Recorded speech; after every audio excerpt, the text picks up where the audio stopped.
Peace, family. I hope all is well. I hope your afternoon is going well. What's today? Tuesday. I lost track of what date it is. I hope your Tuesday afternoon is going well, guys. Do me a favor, hit that like button. Make sure you subscribe. Make sure you share the content. But again, please hit that like button. Also, too, don't hesitate to super chat. With that being said, hold on one second. I gotta give some shout outs. Um, Let me give a couple shout outs real quick to those who hit me up on Cash App.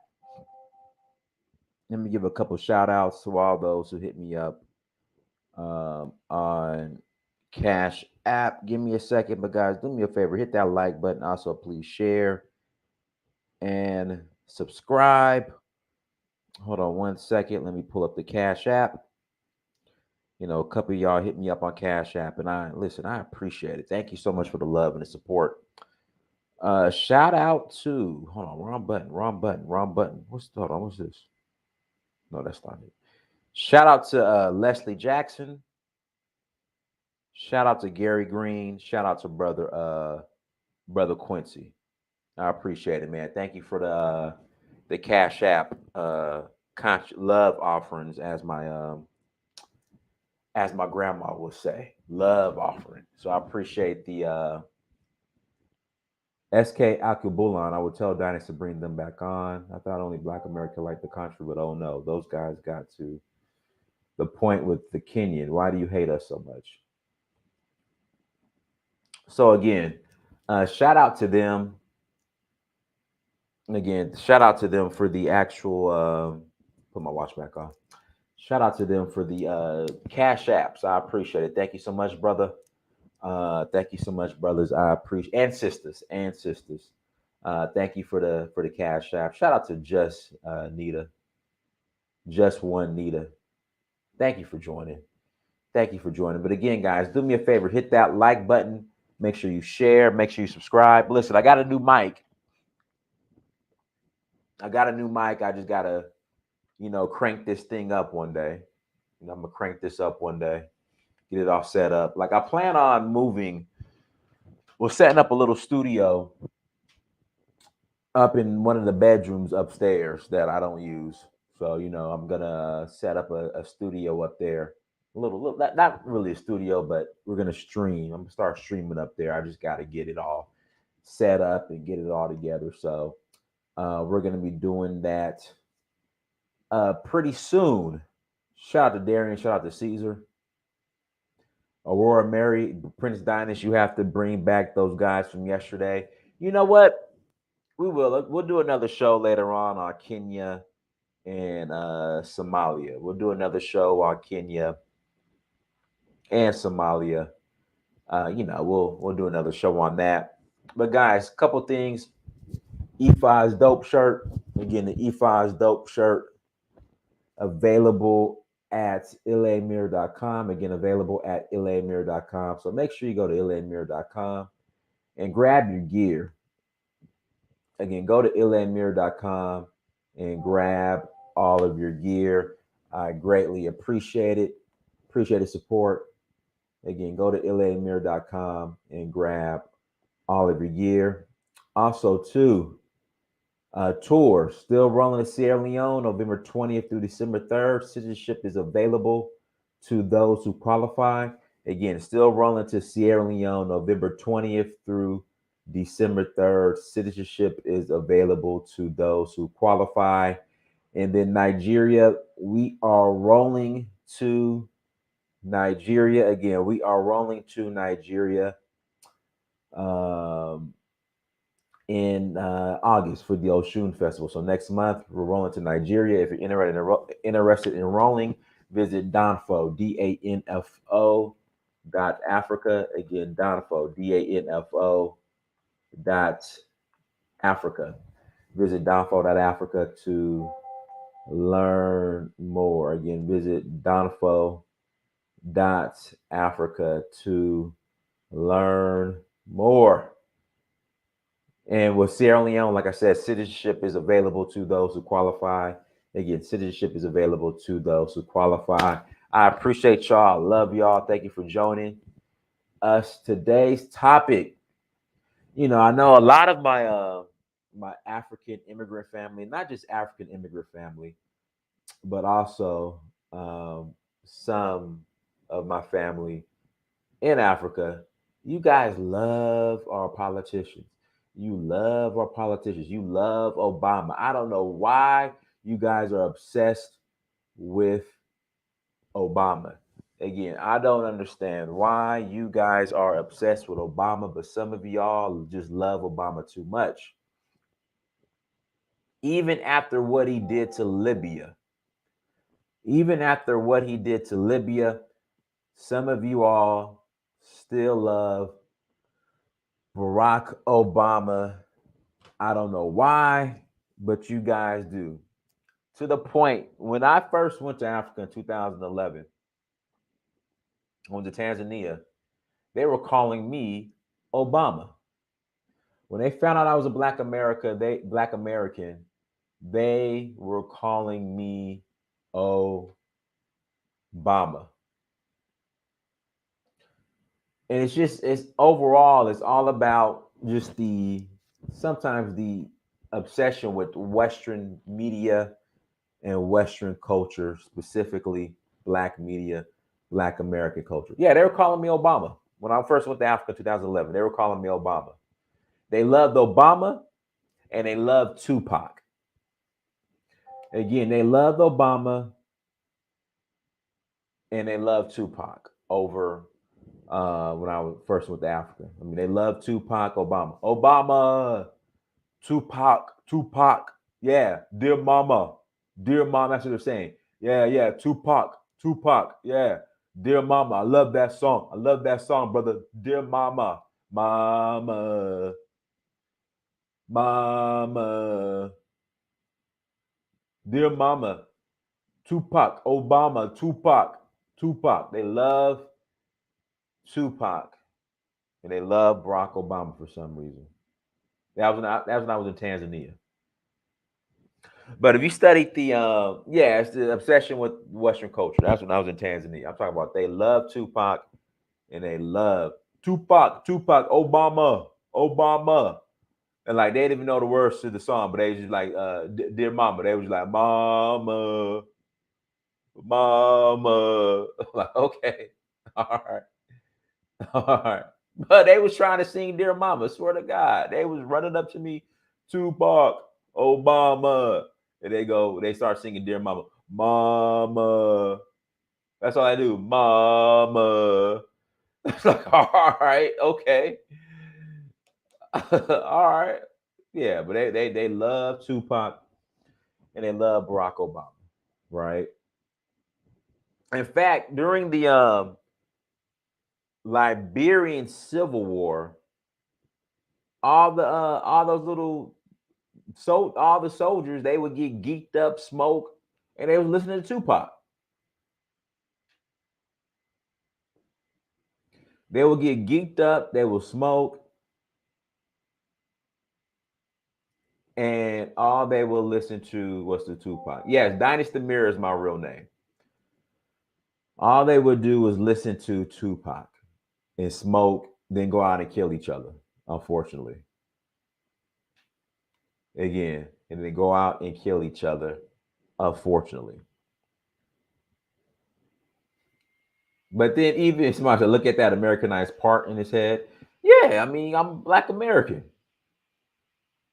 Yeah, somebody said Tupac is spray painted on a lot of our Kenya buses.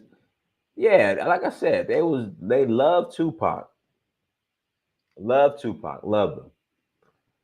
And then even here in America, a lot of our Black immigrant family, they love these Black American politicians. I just asked the question, for what? Why are you so obsessed with them? Why? And I had to tell my friends, listen, if you take our politicians, if you take our Black politicians and we let them come over to Africa and rule, you guys will suffer. You will suffer even more. You will suffer even more. For real, take the CBC Congressional Black Caucus and listen. We're gonna watch this Hosea Williams um, video again, and him just breaking down and explaining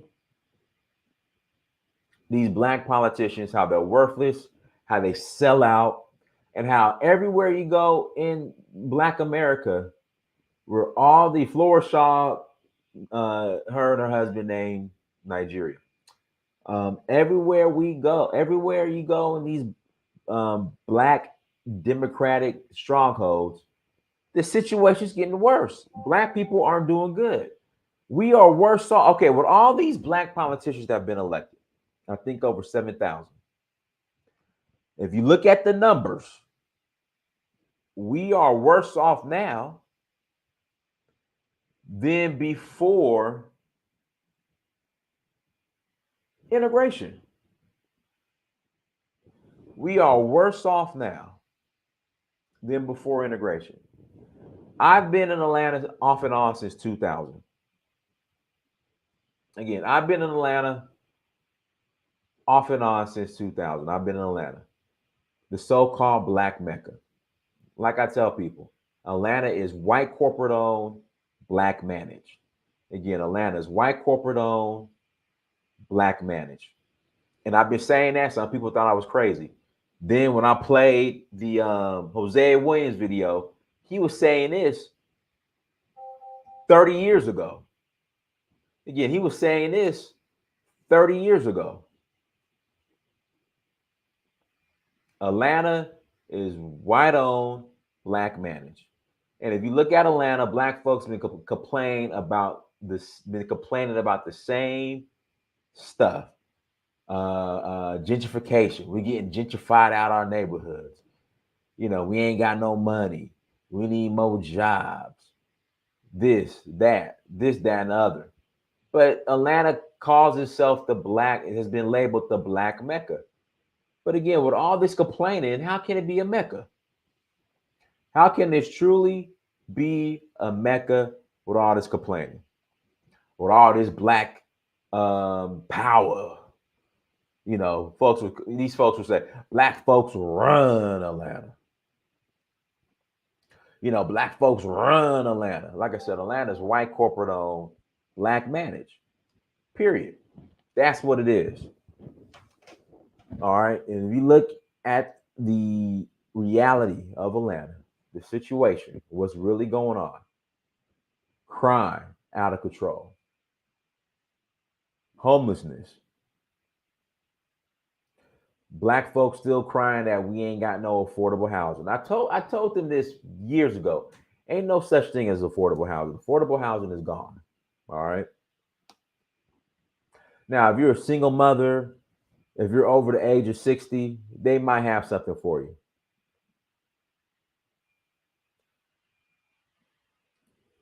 You know, they might have something for you. Crime everywhere. See, that's what I'm talking about. Let me put this right here. See, this is the problem with black folks right here. This right here is the problem with black folks right here. This is the problem. Unaccountability. Black folks are the only people that when you call out the black on black violence and death in our communities, they want to say crime everywhere or deflect to other communities.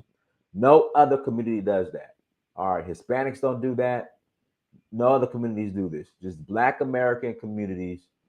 All right. The black American is the only community that when you call out the violence within the community, they want to deflect and point and blame, finger point, tap dance, make excuses, all this other stuff. That's what they want to do. That's what they want to do. But let a white man or a police officer shoot a black man, shoot a black man. All of a sudden, we got to rise up. We got to fight. All of a sudden, Black lives matter. See, Black lives only matter when a police officer behind the gun pulling the trigger or a white person. Outside of that, the amount of crime in these black democratic ran cities, these folks don't care. They don't care. They absolutely don't care. And they make all types of excuses for it and deflect, make excuses. I can go on and on. Here we go. Perfect. saying crime is everywhere is what blacks say who don't want change. Leave those blacks behind. I mean, it's the truth. I mean, it's just unaccountability in the black community is kryptonite. We want to make excuses for everything. But anyway, so Hosea Williams pretty much said our black politicians sold out. They sold out to white corporate interests. That's why when you go into black communities where, you know, all the politicians are black, the communities are usually doing worse off. That's what he said. I need to pull up this video. I'm going to pull up this video and we're going to watch some of it.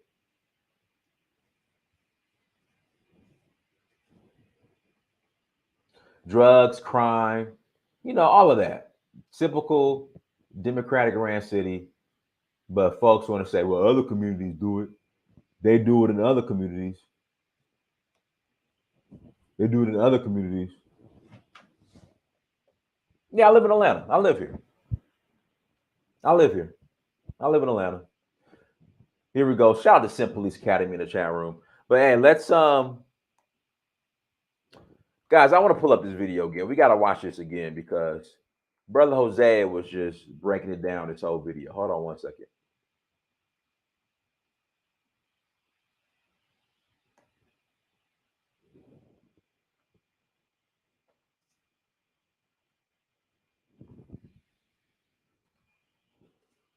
Guys, this video is important. Guys, do me a favor, hit that like button. Again, please hit that like button. We're gonna watch this video again because I think this video is very, very, very important, and we're gonna break it down and we're gonna apply it to the topic at hand.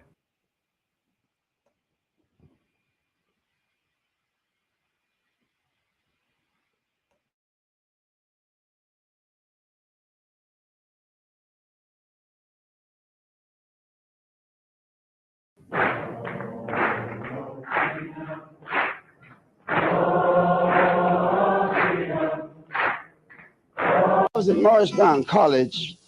I waited table out at East Lake Country Club, which was one of the most celebrated country clubs in America at that time.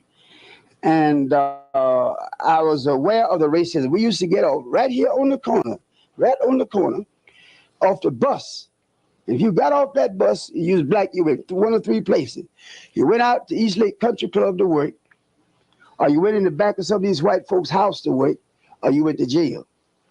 A lot of times we'd be on the corner waiting on the bus, and if you walk across the street, the cop would come, nigga, where you got, nigga, you bet you could that. And I never did forget that. So when I brought my family back to Atlanta and decided to give up science as a career and go into civil rights with Dr. King, I began looking for a home. I had these 5 kids, and we looked all over Atlanta.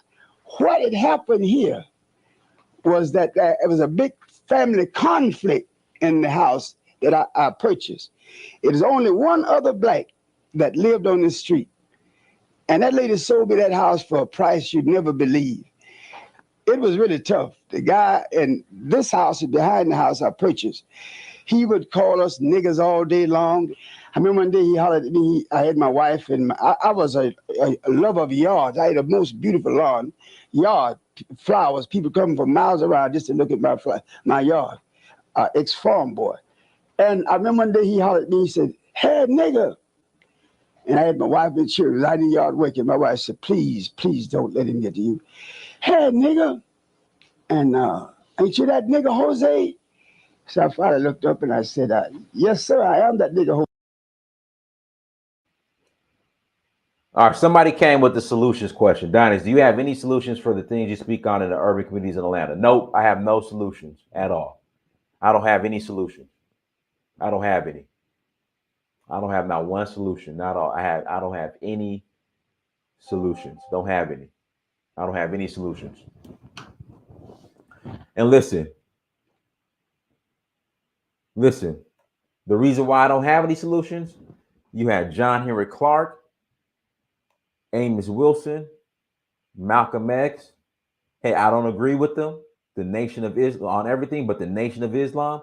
You've had all these black leaders come with solutions, and black people rejected the solutions.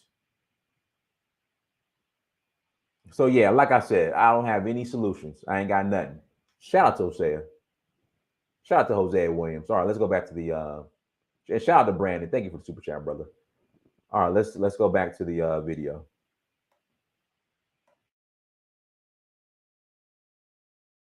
Jose. He said, well, I want to tell you one thing. A lot of these white peoples are running out this neighborhood because this really was an exclusive white neighborhood. A lot of these white people are selling their home and running out this neighborhood because you moved in. I was the second one to move in. At that time, DeKalb County was less than 2% black. And he said, if he started talking, he said, I want to let you know one damn thing, nigga. I was here before you came, and I'll be here when you're gone. And I looked, I said, you're gonna be a long-living goddamn cracker. And my wife said, please. She's out begging me because the kids was there. Baby, you're breaking every rule I have.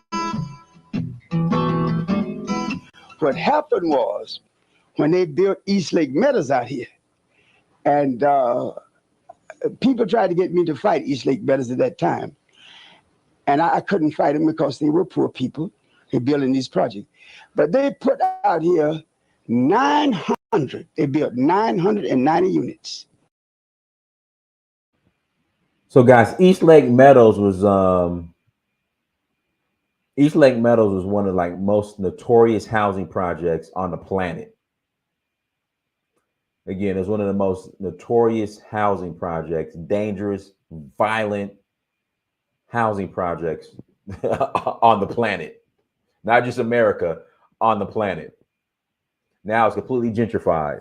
And guess what? Black folks in the black Mecca who was living in the East Lake area, you know, with Atlanta, with all these black politicians, all this so-called black, this so-called black Mecca, this so-called black power, they weren't able to do anything when these black folks were getting gentrified out of East Lake. Absolutely nothing. All this black power, black star power, the black Mecca, they weren't able to do anything. Let's continue. And it all but destroyed this community out here. Where they had put 200 units, 200.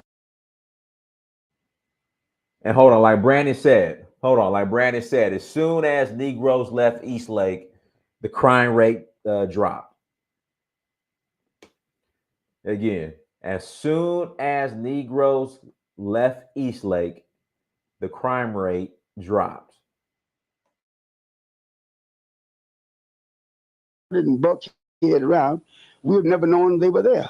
But that 994 families, East Lake Meadows, the low-rent housing project, became America's #1 crime community.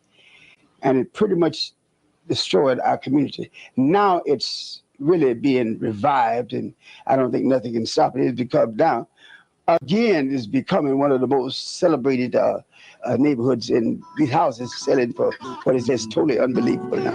Baby, you're breaking every rule I have.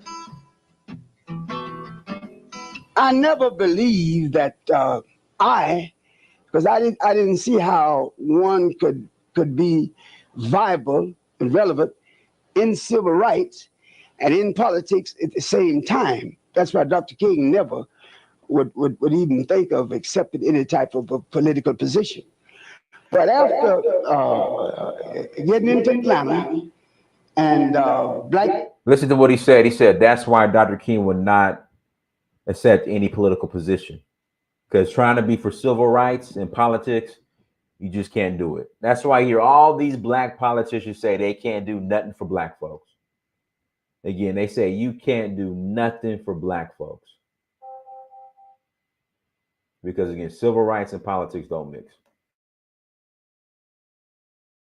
Being elected and not seeing the change that I thought should have been brought about by black officials, I began to get more and more concerned.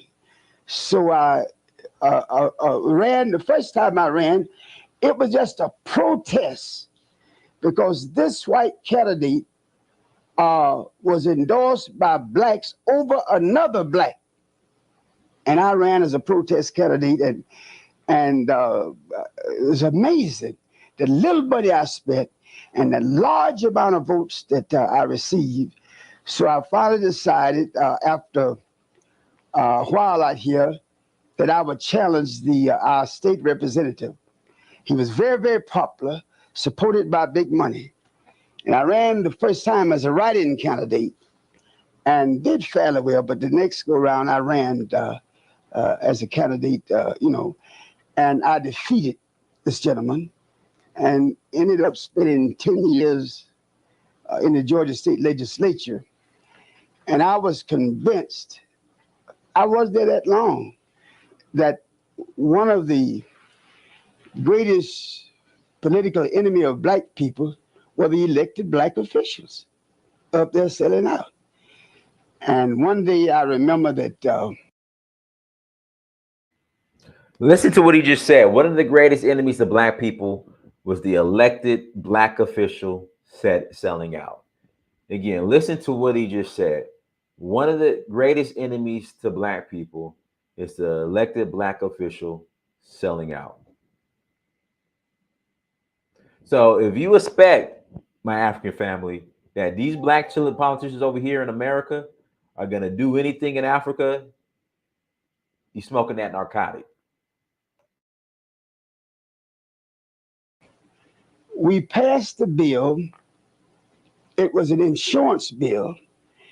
And at that time, you only had about 18 blacks in the general legislature, the Georgia legislature. And we passed this bill by something like 4 or 5 votes. And we were so happy because a bill that would help poor people. And the Speaker of the House, who presides over the House of Representatives, called a recess. And just as sure as I'm born to die, those insurance companies went out in that lobby and bought off enough blacks. Here we go. He's keeping it playing. They bought off enough blacks.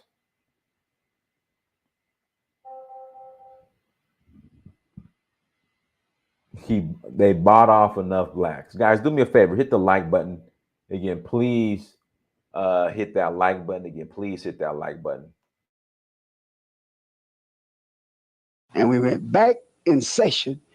The Speaker called the bill back up, and the bill was defeated. And I jumped that day and cussed everybody out. And they said I was leaving.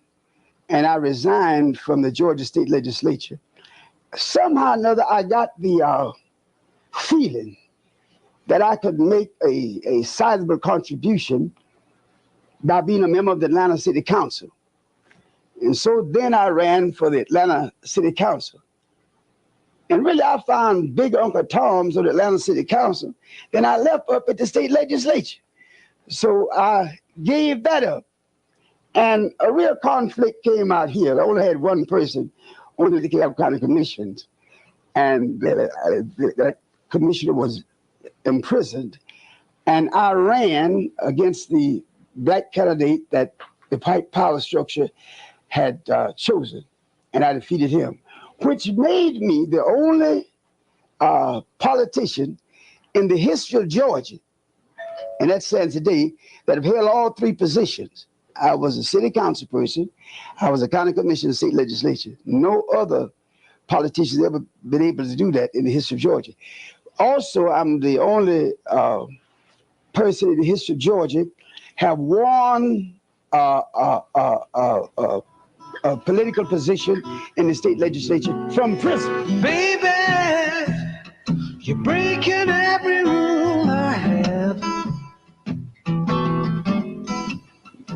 At the last retreat that we had with Dr. King, he enlightened us, and he kind of made me angry because at that time I'd been in jail 85 times, and I could name you some 15 or 20 of my friends had been murdered in these various demonstrations. And Dr. King kept saying to us, we have gone around the mountain long enough. Now it's time to come in and enhance the land. And I found this, I don't understand what you mean, King. I don't follow you.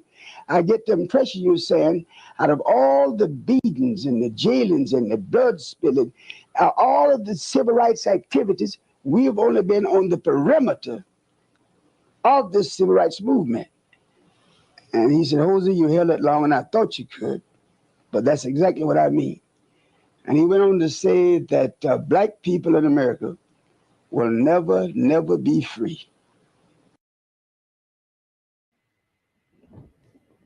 MLK Jr. said, black folks in America will never, ever be free.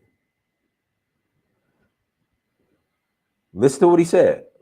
He said that Dr. King told him that black people in America will never, ever be free. Okay, I'm going to run that back, Brandon. Let me run it back.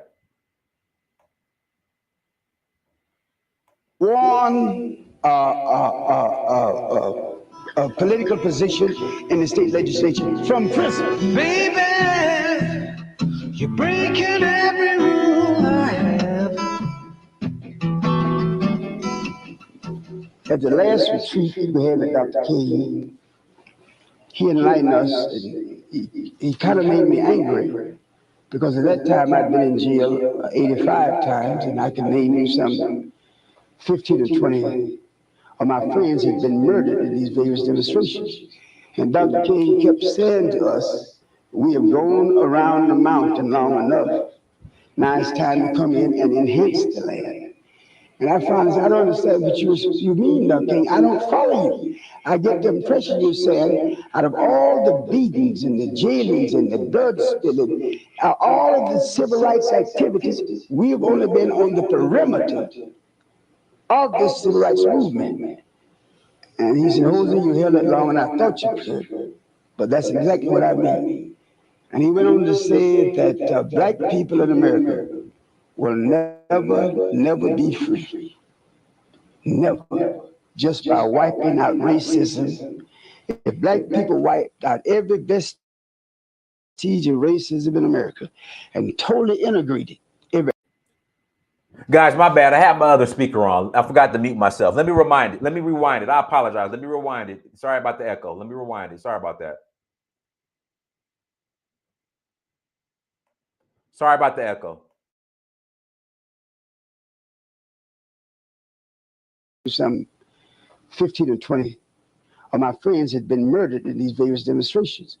And Dr. King kept saying to us, we have gone around the mountain long enough. Now it's time to come in and enhance the land. And I found this, I don't understand what you mean, Dr. King. I don't follow you. I get the impression you're saying, out of all the beatings and the jailings and the blood spilling, all of the civil rights activities, we've only been on the perimeter of this civil rights movement. And he said, Hosea, you held it long and I thought you could, but that's exactly what I mean. And he went on to say that black people in America will never, never be free. Never. Just by wiping out racism. If black people wiped out every vestige of racism in America and totally integrated every aspect of American life, they would not be free.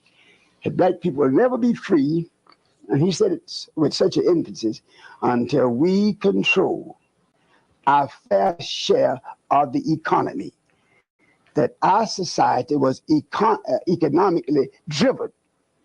The politicians make the laws and they implement or they supervise the implementation of the laws. But these politicians do what those boys with that money said do. And that's when he said that we must shift from the civil rights demands and to the economic demands. He also said in that meeting that if I do not change, they're going to get me. But I cannot change because I know I'm pursuing God's will. And he said that when they get me, they're going to be very surprised, because get me will not stop nothing. He said, that's what I want you all's commitment. because the power to free black people is not in Martin Luther King Jr., it's in this team that we put together. And I want you all to promise me that if they get me or when they get me, you'll never let them break up this team. And I guess like Jesus was talking, he told us what they would do to try to break up the team after they murdered him, after he was gone. He said they're going to try to give some of you all the most prestigious and highest paying jobs in politics. Don't take it. We're going to try to give some of you all the most prestigious and highest paying jobs in private industry. So listen, that explains people like John Lewis, Jesse Jackson. Guys, I'm gonna play the video of Jesse Jack of when he was talking about Jesse Jackson. We'll get to that here in a second, but let's finish this. Because you wonder why all these civil rights leaders right after Dr. King passed away, what have they done specifically for black people since then? Since the Civil Rights Bill, what have they done for black people since then?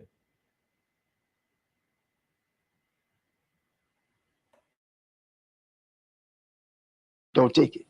They're going to try to get some of you all to start your own national organization, become competitive with CLC. Don't take it. And we promised them that. Of course, we didn't keep the promise because that's what failed SCLC. The person that was in King's inner circle deserted the organization after his death. And that's what made, I don't know, be honest about it, black people today are worse off in America than we were 35 years ago. Black people today are worse off today than we were 35 years ago. And this was shot probably, this actual documentary was probably made 30 years, around 30, 35 years ago, because Hosea Williams passed away, I think in 2000 or 2002. And he called it. Like the same stuff me and Brandon been saying, like this has been going on. It's just black people want to put their head in the sand.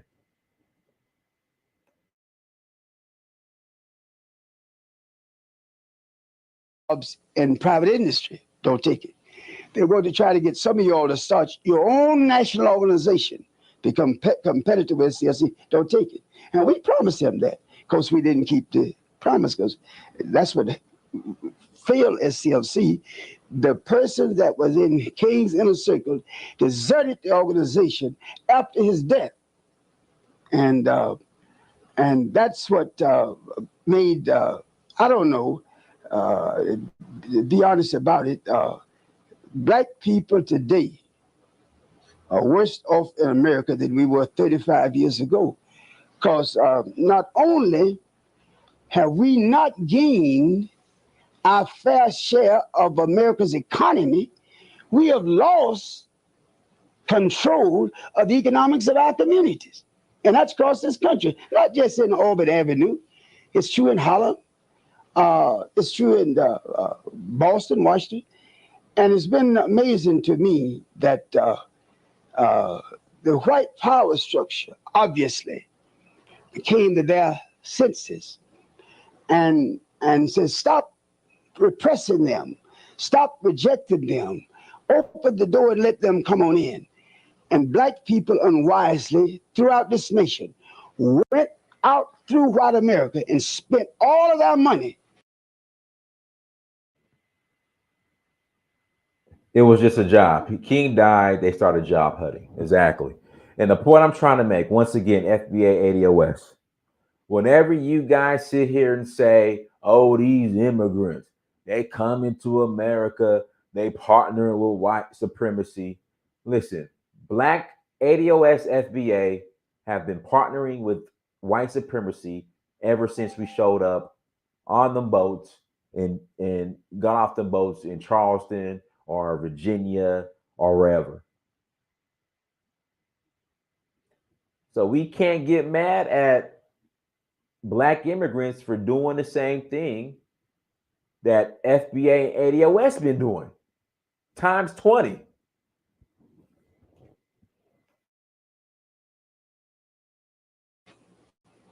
White America did not reciprocate, did not spend hardly any money in the black community. And the black community across America went broke.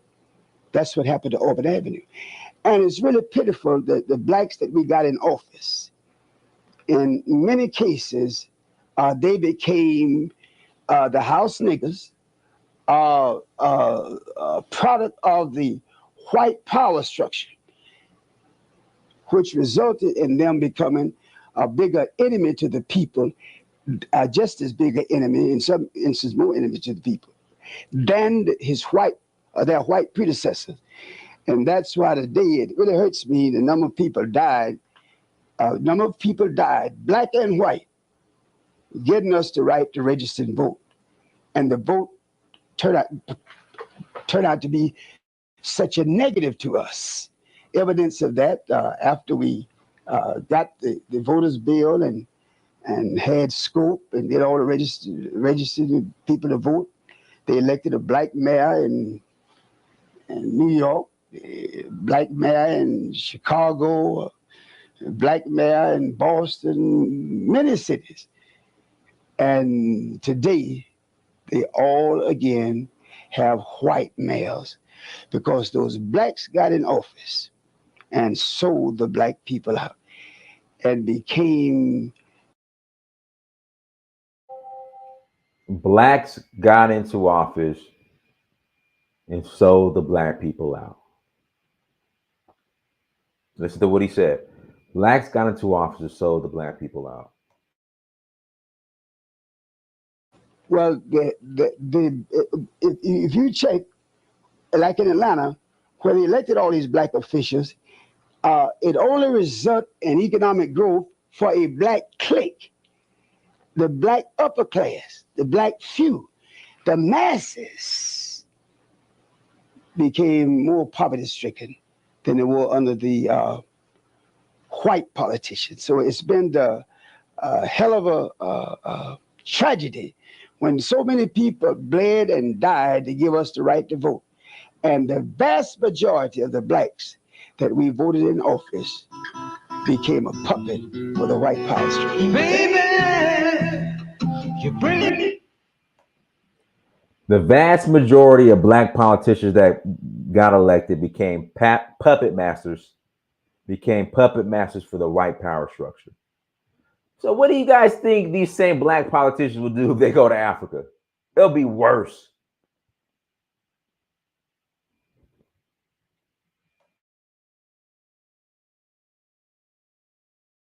Breaking every rule I have.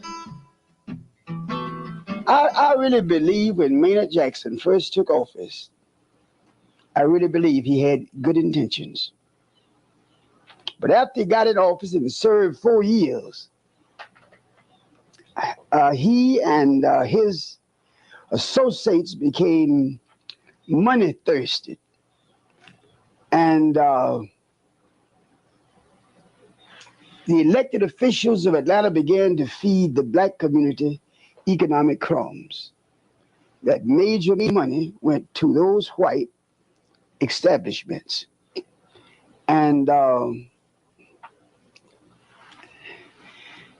I'm convinced that they promised Matt Jackson and his associates a viable economic future. But the masses of the blacks was left out. And the whites still controlled, I would say, 85% of the money that's made in the city. And it has been kept in line. It didn't change when Andy Young became mayor. And it didn't change when Bill Cameron became mayor. And it has been hurting because you realize you never had a mayor in Atlanta that was raised in Atlanta. Every single one of them was migrants. And they didn't know how Atlanta truly became Atlanta, I don't guess is interested. But uh, the black community in Atlanta, Georgia, which for ages was one of the richest black communities in America, today is one of the poorest communities. Um, um, and it was done under a black dominant. So the so-called Black Mecca is one of the most poorest communities. He's not lying. He's not lying.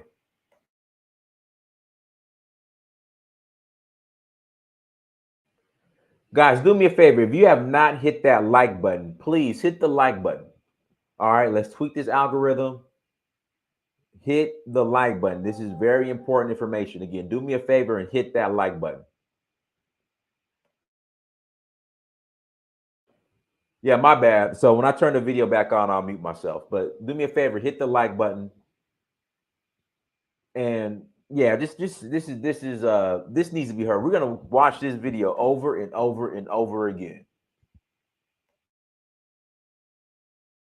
Dominated control administrations. If you go down there now, it's just hard for a black company to get a contract from the city. A few black companies, they pick just a few, and those are the ones close to the mayor. But the masses of black companies, they are totally left out. And it's a planned program thing. It's not by accident. It is definitely by choice. And the black politicians, as I said, they have become an enemy of the people. I just, because what I've been trying to preach to black people and they don't listen to me, it's all right to listen to these black politicians during a campaign period. But our roughest time with them should be once they get elected, until they serve that term, demand that they carry out those promises they made. And they just don't do it. Baby, you're breaking every rule I have. Atlanta truly amazes me. They have diminished the black economic power here. And I just don't see blacks being able to gain any economic power in the white communities or white areas that would be any significant. For instance, even today, I said we had Auburn Avenue, blacks had Auburn Avenue, and the white folks had Peachtree Street. Auburn Avenue is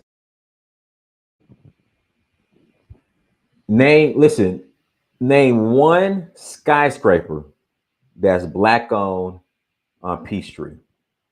One skyscraper. Now, don't get me wrong. There's black-owned businesses off of Peachtree, like I think Cammy Cakes is off of Peachtree, Cupcake Spot,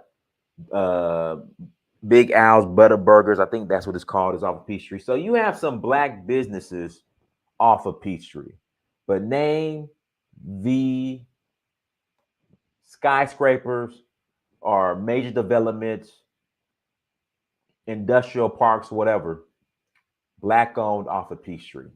Shopping centers. Name the black shopping centers, skyscrapers, or whatnot that is black owned off of Peachtree. Diners, we don't care about our community. Why hasn't this been shared 200 times? 270 watching, waiting for the punchline. Share the video. I mean, dude, if you look at this video hasn't. I don't think this video has been viewed over 1,000 times. So when we're done watching, I'm gonna look at the statistics on the video, but I don't think that this actual video has been shared that much. We gonna keep playing this. has been demolished. It's been economically destroyed. And it was not accidental, it was intentional. It was planned to destroy it. But at the same time, today in Great Atlanta, the economic, I'd say, center of Atlanta would be Peachtree Street. Auburn Avenue is gone. I don't know a black on a single brick. Not only a building, I don't know a black on a brick on Peachtree Street. And that's the problem with affirmative action. The blacks who got in office, and that's one thing that contribute to politics being so economically controlled. Almost in instance, he who can raise the largest amount of money gonna get elected. And that came out of the money out of the campaigns of black politicians. But black, I've been out there from the Congress down to the city council. Black politics at this juncture of our life have been a great failure and a disappointment. Baby, you're breaking every rule I have. I believe in a lot of those old sayings. Sticks and stones may break my bones. Sticks and stones will break my bones, but just words will never hurt me. The flag is just words. It's wrong. I'd like to see it's corrected, but that's a hell of a lot more wrongness in many other things than that flag. I can't believe how easy it is to organize black folks to massively demonstrate against the flag, but you can't hardly get in them to demonstrate against all this unemployment and all these corporate executives. The biggest enemy.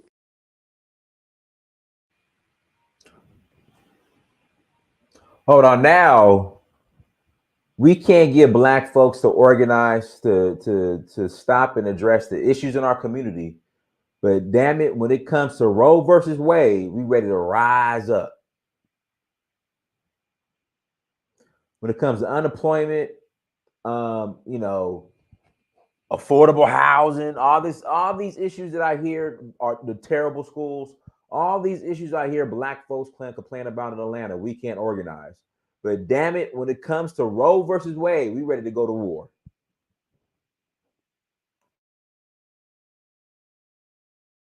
Has been the biggest enemy. Certainly, these corporate executives, the biggest enemy of America today, because they have closed down plants all across America and taken those plants to Saigon in China, or Korea, or Japan, and having these products produced and bring the products back here and sell them for the same thing if they'd have made the products in America. That's the thing I want to fight.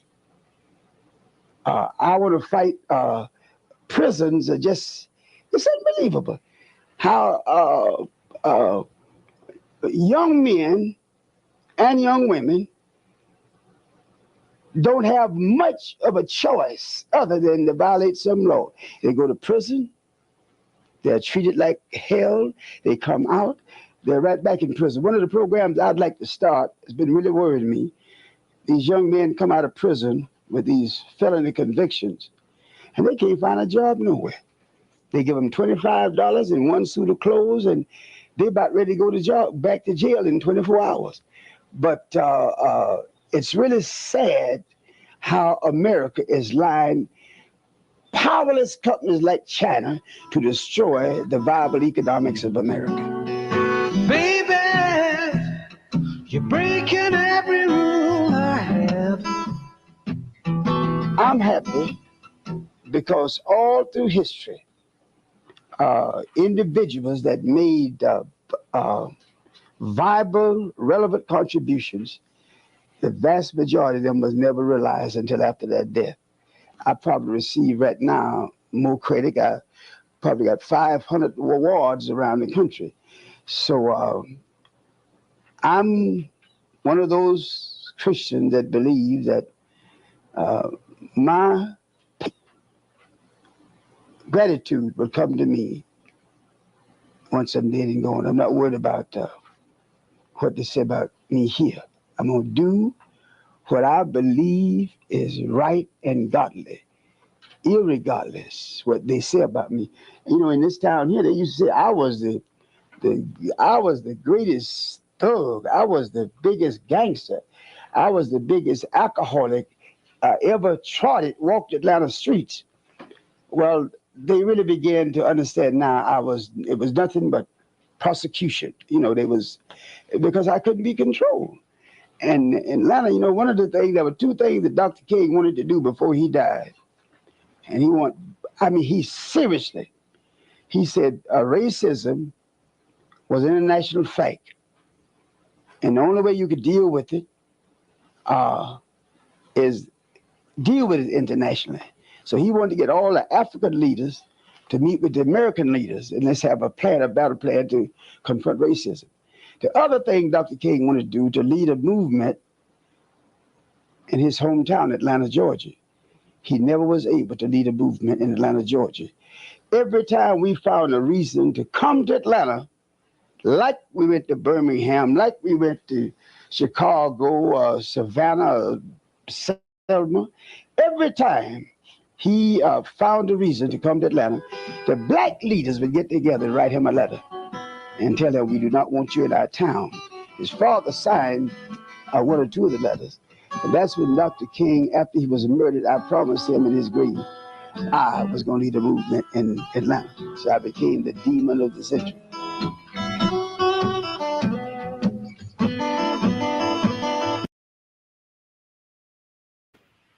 Rest in peace, Hosea Williams. Hold on, I want to play one more clip real quick. Let me play one more clip. Guys, hit the like button. Let me play one more clip real quick. Hold on 1 second. Do that. No. Yeah, there we go, man. So,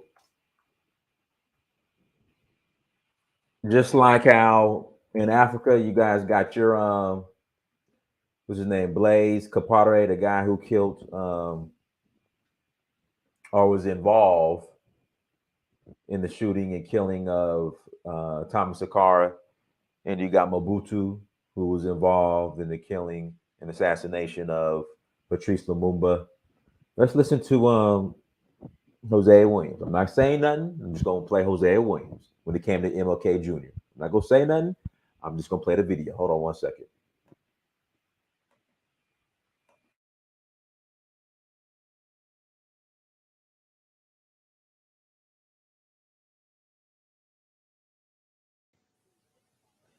We were discussing the Washington movement, Poor People Campaign in Washington. And that afternoon, we were in the meeting, and someone said, Reverend Billy Kyles is outside, and he's upset. Dr. King said, oh my God, I forgot to tell y'all. I promised his wife, who's supposed to be a great soul food cooker, we'd have our feet on her table at 5:30. Now it's 5:45, and we sit in the meeting. Dr. King said, everybody rush. And get ready in a hurry. Let's go. So I ran down and got to my room. My key wouldn't open my door for some strange reason. The limousine that had been loaned to us, I opened my door. I could touch the limousine. And finally, I heard the driver tell Dr. King, Dr. King, I advise you get your top coat, because even though I have the car on, it's still chilly. And the last words he said in this world, okay, Jonesy, I'll get my top coat. And I heard this thing say, pow! And I honestly thought someone had thrown a firecracker into the air. And I looked around to rebuke whoever was that stupid. And I heard something, bloop, fell up above my head. And I looked up, and his leg was sticking through the rail. Dr. King only wore one type of sock and one type of shoe. And I knew that was him. I said, oh, my God, they got it. And then I had to run about 50 feet down and back up, and I got to him. And Ralph was holding his head, and Andy was there. And a guy from Africa who had been traveling with us as a newsman from Africa. We found out later on he was working for the CIA. No, the FBI, working for the FBI. And he'd taken a lot of pictures of Dr. King. And I grabbed him in the throat. I just started choking him, because the bullet hit Dr. King right here. And it went round and cut his medulla oblongata. And I didn't want people to remember Dr. King with half his face shut off. So Andy ran and got a towel. And somehow or another, they took one more picture after I made him empty that camera. And it shows Dr. King down with a towel on his face. But I'm going to tell you, I was an expert gunner in World War II. When I ran up on that balcony and I looked from whence that bullet had to come, the distance of that bullet, and just could feel the wind blowing that day, I said, whomever shot that rifle was one of the best in the world. He shot one bullet. And I believe if Dr. King hadn't moved to go back and get his top coat, the bullet would have hit him between the eyes. The bullet hit him right here. But what happened, and then Ralph said, we'll go in and take him on to the hospital. Hosea, you get all the staff together. 3 of us saw it, Dr. King, after he was shot. 3 SLC executive staff members. Andy, Abernathy, and Hosea Williams. Those are the 3 that saw that body. Now listen to that. So I got in the yard and I was about to lose my cool because I was thinking if I could take some molecules out there and make me some guns and kill me some white folks. And one mind said, now be cool. You're doing the same thing you promised me you'll never do. And I started crying. And then I heard Jesse Jackson say, he told me, Jesse, take our people onto the mountaintop. And that didn't bother me, even though I know Jesse got nowhere near him. And then Jesse said, I held his head in my hand while he died. And that didn't get to me. And then Jesse said, look at my shirt. And I looked around, sure enough, and Jesse Jackson's shirt was drenched in blood. And I realized the only way Jesse could have gotten that blood was stoop down on that floor at the Lorraine Motel and rake that blood off that floor and put that blood on him.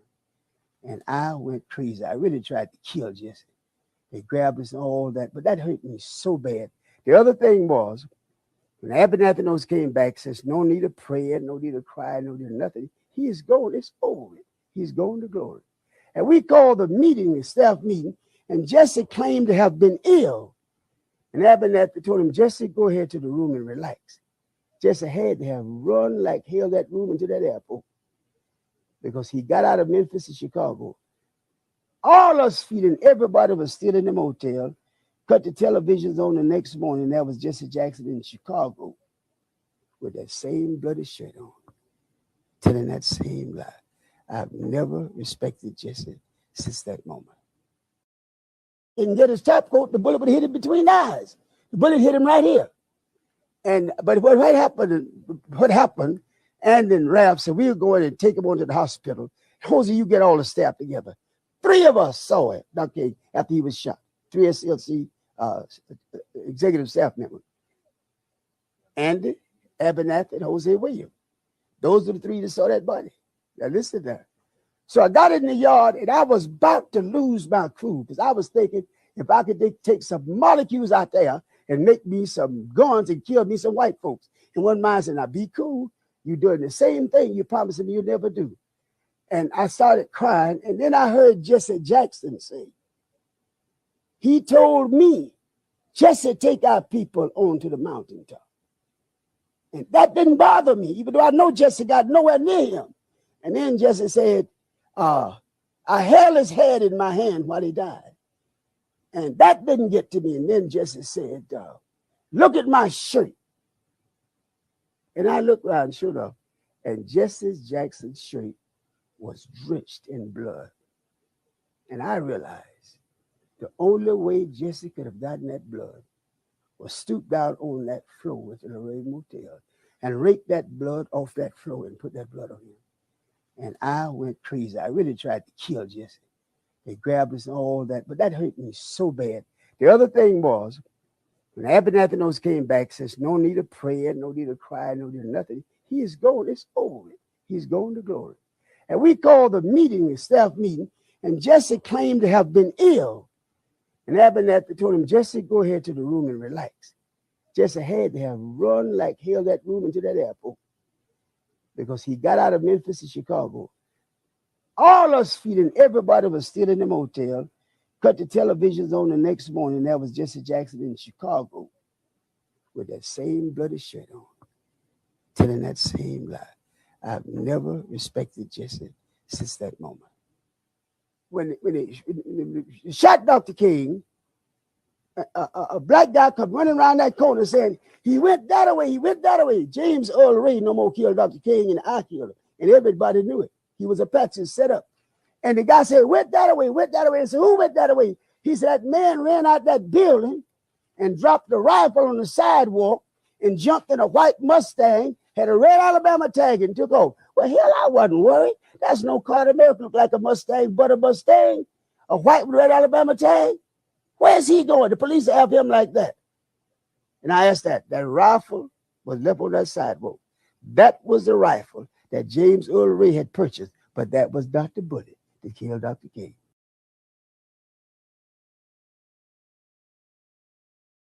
Ralph said, we'll go in and take him on to the hospital. Hosea, you get all the staff together.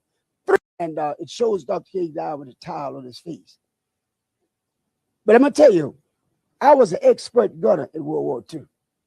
When I ran up on that balcony and I looked from whence that bullet had to come, the distance of that bullet, and just could feel the wind blowing that day, I said, whomever shot that rifle was one of the best in the world. He shot one bullet. And I believe that Dr. King hadn't moved to go back and get his top coat, the bullet would hit him between the eyes. The bullet hit him right here. But what happened, and then Ralph said, we'll go in and take him on to the hospital. Hosea, you get all the staff together. 3 of us saw it, Dr. King, after he was shot. 3 SLC executive staff members. Andy, Abernathy, and Hosea Williams. Those are the 3 that saw that body. Now listen to that. So I got in the yard and I was about to lose my crew because I was thinking if I could take some molecules out there and make me some guns and kill me some white folks. And one man said, now be cool. You're doing the same thing you promised me you'll never do.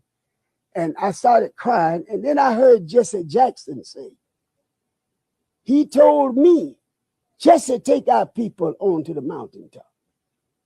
And that didn't bother me, even though I know Jesse got nowhere near him. And then Jesse said, I held his head in my hand while he died. And that didn't get to me. And then Jesse said, look at my shirt. And I looked around, sure enough, and Jesse Jackson's shirt was drenched in blood. And I realized the only way Jesse could have gotten that blood was stoop down on that floor at the Lorraine Motel and rake that blood off that floor and put that blood on him.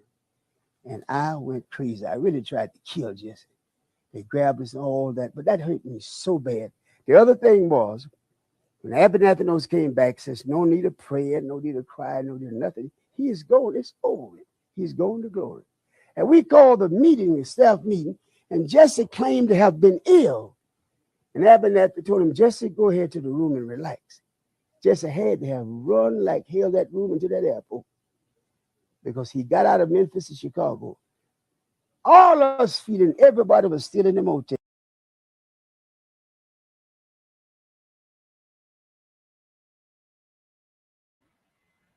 All right, I'm gonna open up the lines, guys. Do me a favor, hit the like button, also share, also subscribe. I'm gonna put the link in the chat room again. I'm gonna put the link in the chat room. So links in the chat room. If you want to call in, you're more than welcome to add to the conversation.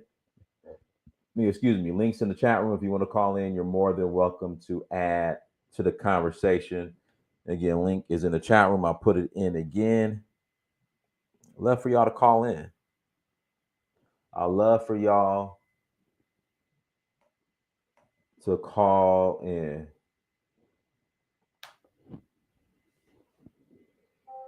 So, but yeah, I mean, there it is right there. Now imagine these folks leading the country in Africa. Here we go. We got 2 Niger. Go ahead. Go ahead, 2 Niger.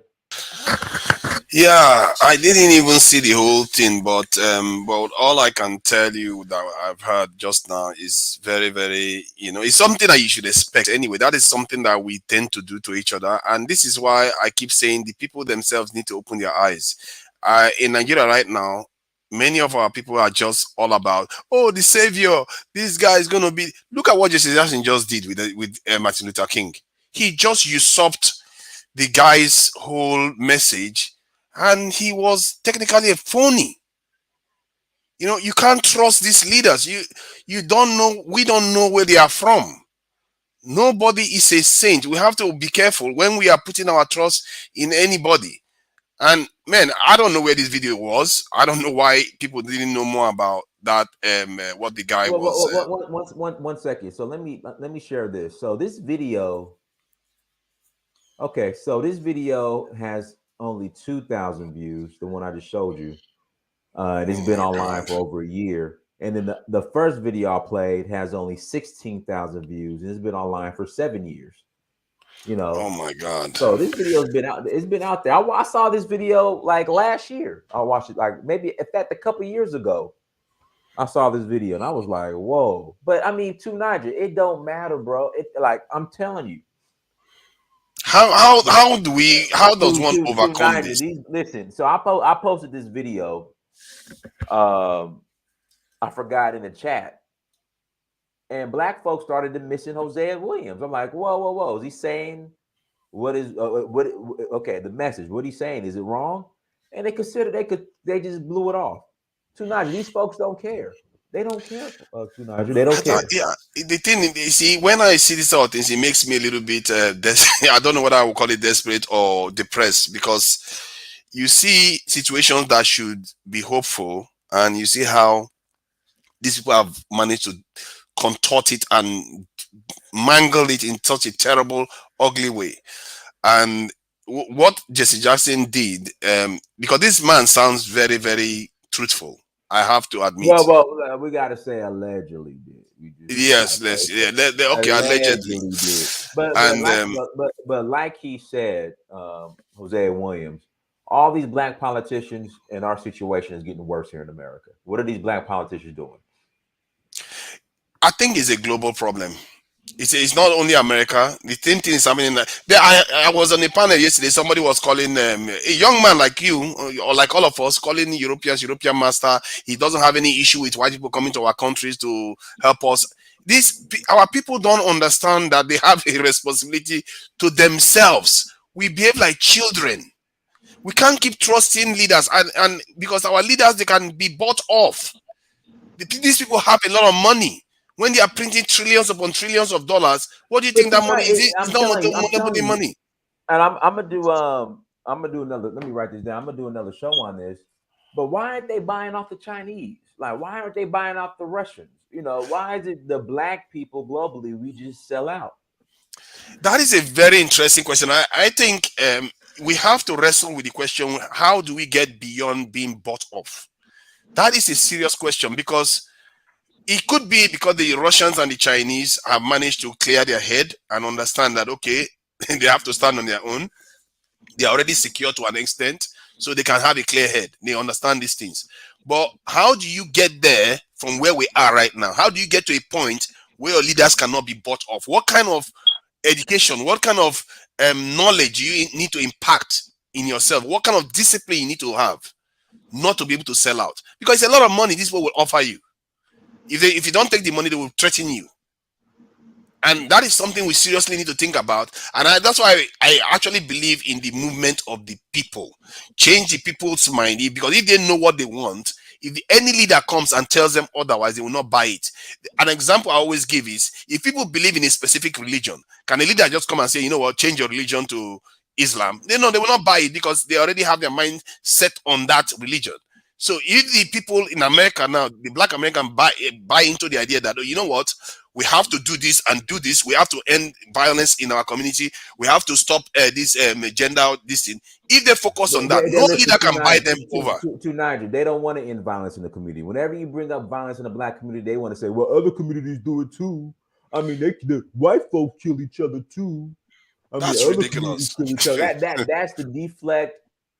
I think I've had people. I've had some of them say that, oh, it's not that bad. I think there was a time I was talking to this guy. He was like, oh, just about 80 people die each year. I said, that's 81 year. That affects so many families, brothers, sisters, and then the next year it happens again. By 10 years time, everybody has had people die in families. It amounts to something. You can't just take these type of things for granted. And I think it's just a mindset, and it's the time. When we make enough breakthroughs, we are going to get there. But I've said this before, just like in Nigeria and in many African countries, the African American community too, you can see that there is no clear direction. Even in Africa, it's the same thing. How I don't know how our people ended up in these states. For me, it's so clear. But you can young men till today still sound as if they live in the 60s. They still have old age mentality. They don't think that they have any right to aspire to being free. I don't get it. I really don't understand it. How We'll our come people there can here. behave like this. We'll come there too, Nigel. Mashawn Baines, go ahead. Hey y'all, hi fam. I was just thinking, get into religion. Because you poor does not give you the right to sin. Do you hear what I'm saying? Because when you get to the root of the problem and the wickedness in our black people. Now, when they I'm glad say, Michelle. I'm going to glad you speak called it on out. violence. I'm glad, Michelle. I'm glad you called it out. You said the wickedness. I mean, we just could be so wicked. I don't know why, but go ahead, Michelle. Right, because I it's my heart is grieving because I see the same thing for many years, over and over and over. We switch communities, we switch politicians, and I've been politically involved since I was a young adult. So let's go back 20 years. And I was like sort of brainwashed too. We got to the brainwashing is real on both sides. And as I got older, I seen the wickedness in my own elders of people I really looked up to. But because of, I won't say too much religion, but my relationship with God tells my senses knowing right from wrong. And somewhere along the line, we got to identify what that wrong is, and it's hurting us as a people. So that's why I came out and said, because you poor doesn't give you the right to sin. Responsibility is whether you have no money and you have plenty of money. But one thing about other cultures being around, matter of fact, living in white communities, the violence ain't like that. Sorry to let you know, because I've lived in a white community. Although there's racism around, there might be some KKKs under the cover and, you know, in the police department. But realistically, because I think about this all the time, like they might have fights. I'm not going to lie. There might have been some domestic violence, murder of a husband and wife, but it's not much. I can walk down the street and there's not a lot of gun, you know what I'm saying, shooting and all that stuff. So I see a major difference, whether y'all want to hear the truth or not. When you talk about a whole black community versus white community, because I grew up in the black community and I seen it all in the city. And I lived in a white community. So what is the white community? What are they going through? But they wasn't slave. They didn't go through the slave trade either. Not making that up as an excuse. But to me, it's like we were more unified and better back in the 50s and 60s. Mashawn, it was integration. It was in integration. Call back in. The Lily, go ahead. The Lily, go ahead. Hey, I'm gonna keep mine very brief. So she mentioned something about something on brainwashing, which I think we can all agree that there's a major brainwashing that's happened to our people for so long. I And can't buy the brainwashing excuses no more in 2022. It's just unaccountability. I mean, brainwashing. I mean, are we really that stupid? no, I'm saying like there's something there that's making that's kind of, I want to call it a stronghold, that I know people know what's right. I know people know what, you know, we're supposed to be doing, but for some reason there's just a hesitation to do the right thing. And that hesitation is kind of what I'm speaking on. It's like we've been programmed to just, you know, we see what's happening, we know it's wrong, but some way, somehow, we're just very paralyzed. We cannot move forward with the solutions that we have. Like you said earlier, we do have a host of solutions. Everything is out there. For anyone that's, you know, looking for solutions, they are out there. But with that kind of thinking, that kind of mentality, and the lack of accountability, we really can't do much with that. And that's really what I'm speaking on. I think we have to have a generation that doesn't sleep. We have to sleep standing upright, basically, because we have to do our due diligence to weed out these problems. Because if we don't rest, the leaders won't be able to take advantage and sell us out, basically. Because if you are being the people that came after Martin Luther King, they hijacked it like the way they did with Mobutu and all Lumumba. If the people were alert to the message, like look at this, what's his name, Cuba, they have not given up what Castro did.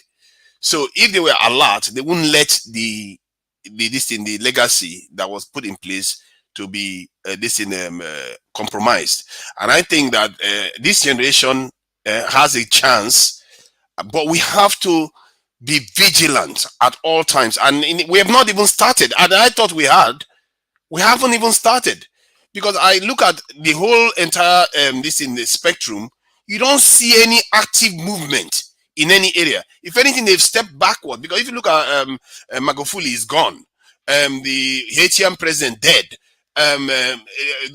Rwanda is basically a processing center for the British immigration system now, and they are busy joining the Commonwealth.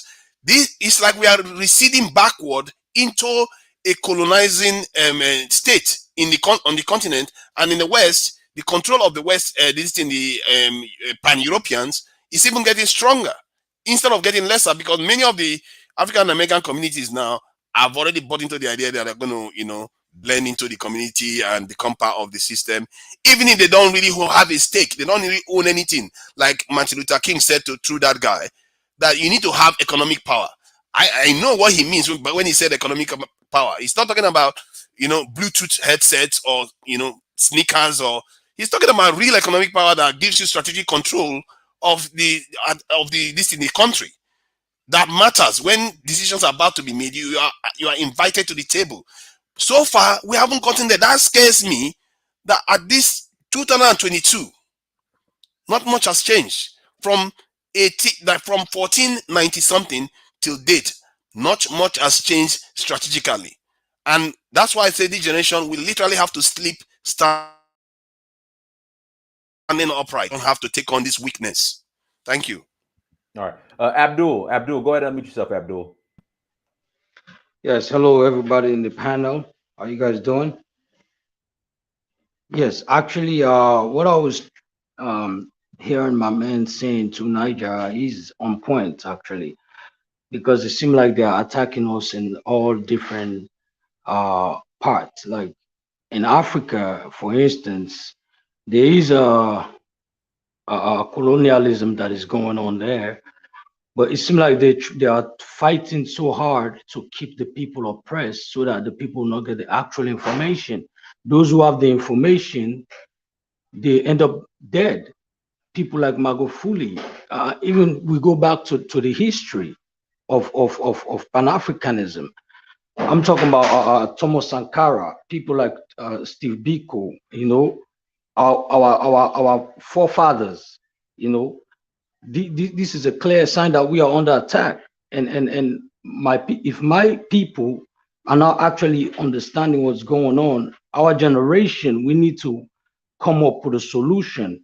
We don't want to die and then our grandchildren are cursing us in the future, saying that, hey, you guys did not do anything. Look at for example, the United States. They all, up till now, they are praising their grandfathers, even though their grandfathers did some horrible things to Black people. They still respect them and they still praise them.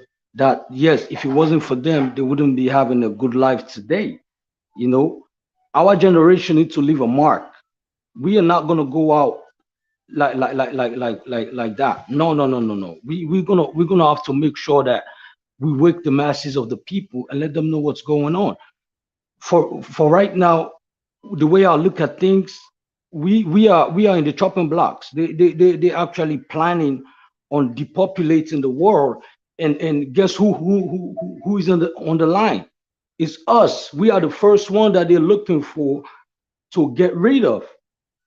This is clear when the World Economic Forum, people like George Soros, Henry Kissinger's, people like that are saying these things. We are taking this thing as a joke, but these guys are serious. These guys have serious power. They have military under their name. They have the police on their side. They have the whole system on their side. So if these guys want to execute things like that, it's possible that it can happen. And my people, I'm letting you guys know, man, like these little petty things that we're fighting over, that is not our priority, man. Our priority right now is to make sure that we leave a future for our grandchildren.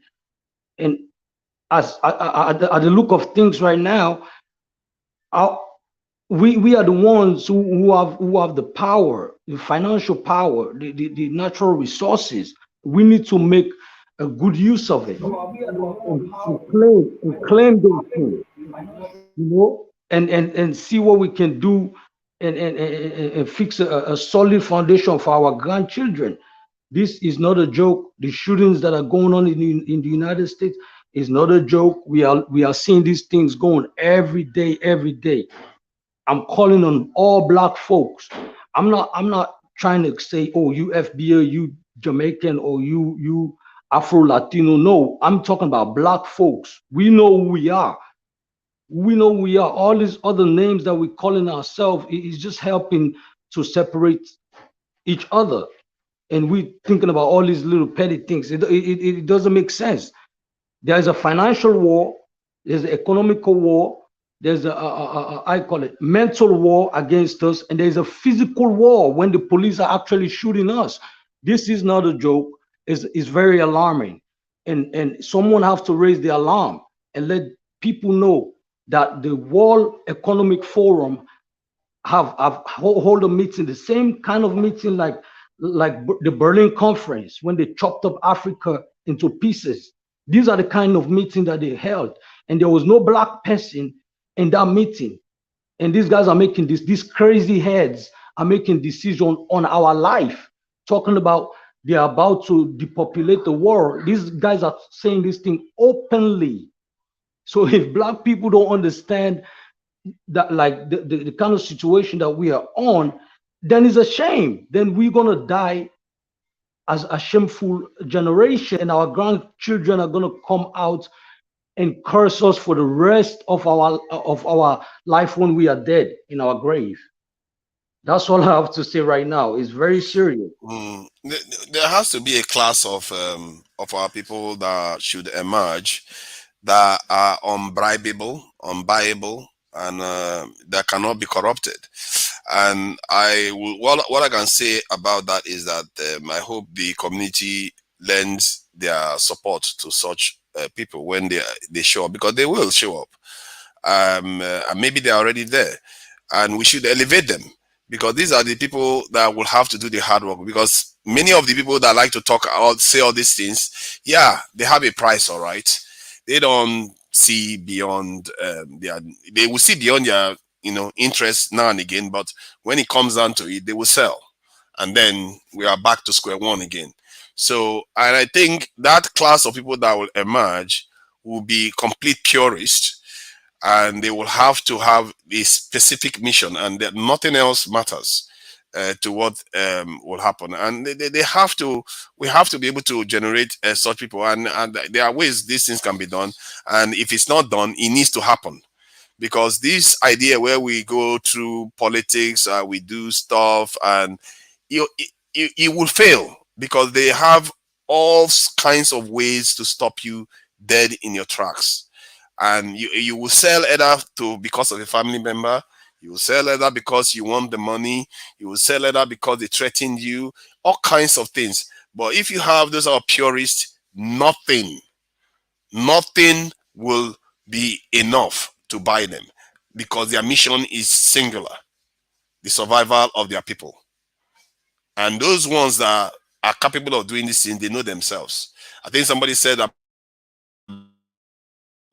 people that wanted to recruit warriors. He said they should go and drink from the stream, and the ones that are watching around themselves and not just putting their face in the water are the ones you should choose for the warrior as warriors. And there has to be ways of knowing these ones and filtering them out. And I hope we are able to move forward when these things starts happening. And I believe, strongly believe, there are people doing these things because I think things would have been worse. Things could have been worse than it is right now if our people never fought back. I think somebody was saying something about our forefathers, what they did, and whether our people are wicked and all the rest. I think it's not wickedness that's our problem. It's our complacency, and that really I don't understand it. I still can't get my head around it. You would think our people should be the most paranoid people on earth today, given everything we've been through for the last 500 years. But it's actually the opposite. They are the most complacent. What kind of voodoo is that? I don't get it. You see Nigerians today talking about wanting to bring Westerners into their country to help them solve their problems. These are men. This is a country of 200 million people. You want to hire mercenaries. What is that? What kind of mentality is that? These people don't even know their history. Even when I told the guy, I said, your forefathers did the same thing. You sold your fellow tribesman, the next tribesman, to the white man, and they defeated them and they took them as slaves. And in the end, they took you too. This is what our forefathers did. And he still couldn't get his head around it. He still feels like, yeah, these Westerners could come and help us. The white man will come and save us. I don't understand how people can be like that. This is a problem that we have to shake off. Because we have not, if you have not done that, if you are not even seen, you can't even see your rivals. At least African Americans, to an extent, they see their rivals. On the continent, massive population, at least 70-80% of the population don't even recognize that we have problems with anybody in the world. They think the way we are living is somehow the way people should live, even if they see it clearly on YouTube that is not how other people are living. It's mystifying. It tells you Hey, something hey, about human nature. too nice. Let Sahilan go ahead and unmute yourself, and you had the playback in the background. If you could turn that off too, but go ahead and unmute yourself. Then we'll pass it to Dave. Sahilan, unmute yourself. All right, going once, going twice. Go ahead, Dave. Yeah, no, I think the panel's on the right track because the way I see it, we can discuss who would rule Africa the best, if it's Black Americans or Africans themselves, but it really doesn't matter as long as Africa's under economic pressure from the West. I think in many ways you can see progress in Africa, but you can also see a new colonialist Western and Chinese and so on movement towards Africa. Because like you said before, Africa, what we have, 1.5 billion people living in Africa, and it's the second largest continent of the world. It will swallow America, the whole of the US, with no problem. West Africa would take up the US in size. So I think the way to move forward, even though we speak in a capitalistic way and stuff like that, but if you look at the world and the politics which took continents and countries out of poverty, especially Asia, then it's the Maoist philosophy. And let me tell you, I'm not a communist, or I'm apolitical in that way, because I know it's all about politics is to gain territory and resources, and that leads to money and power in the end. That's how you can build a country. So what I think is that we have to think more from the roots and up, in the way that Africans have to start developing. And like you said to Niger, like the way I feel it's not only Africans, but African Americans too. It's like we're looking for a savior, even though it's in a religious sense. It's also in a sense that if we see our brother have something, we say, oh, what does he do for the community and stuff like that, and everybody want to leech on to him, and we're pulling him down and eating him up like hyenas. In the end, he will also be lost. So I think we have to, like, it's easy to say, but in a sense we have to look at ourselves first, our family, and start moving in the right direction within that unit, but with the sense of a agenda that would benefit the whole. But how can you benefit the whole when you're still a small fish compared to these nations? Like you said on the panel, these nations are massive, but if we start thinking, and start doing for ourselves, and stop depending on this savior that will come and save us, There will be no savior. We have to do it ourselves. And the way to do it is, of course, to start educating people. That's why I love this channel. And start moving forward in that sense, and have a code, like I saw somebody write in the chat also, to have a code of conduct, and that's been discussed also before. But in a way, I think, yeah, it's all about starting from the ground and up. India started by closing the borders, building up its internal market. Then when it opened up the borders, India was strong, and that's what you see in India today. They're moving forward. They still have their problems, of course. Same thing with China. They had the Maoist revolution and so on, and then when they opened up the borders, they were strong because they started their own agriculture, and that's what we have in Africa. There's a lot of land and not so many people. 1.5 billion in the second largest. That's India. That's the population of India, and the second largest continent in the world. So for Africans to have this mindset, not the communist mindset, but to start agriculture, start sweating, and start building up from there, start farming their own produce and so on, then there will be a possibility for the Black Americans that want to migrate over to Africa to do something. Because to think that we're going to go to Africa and become billionaires, I don't think it's realistic.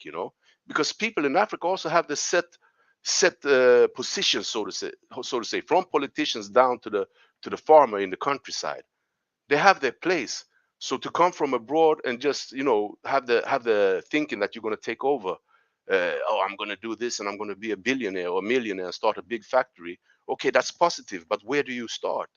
You have to start from the ground. Buy a small piece of land, start farming. I know French people in Senegal that produce vegetables for the market in the village side. But he's French. Why can't we do it? We have young boys in the village, dreaming about going to Europe. But everything is in Africa. I myself, I live in Europe. And I go to Senegal a lot. And I built my house there some years ago. But I'm thinking you have to start small, but also with the sense of like a nationalistic pride, so to speak, among blacks in the diaspora, Africans and African Americans and the people from the West Indies or wherever on this planet. So Yeah. yeah, that's So, what I so, think anyhow. so somebody once said that maybe we should start a specific type of party in every country on the continent, and so start founding it from a small base so that it starts from the grounds up. You found it from from one country to another, and they all have similar ideology.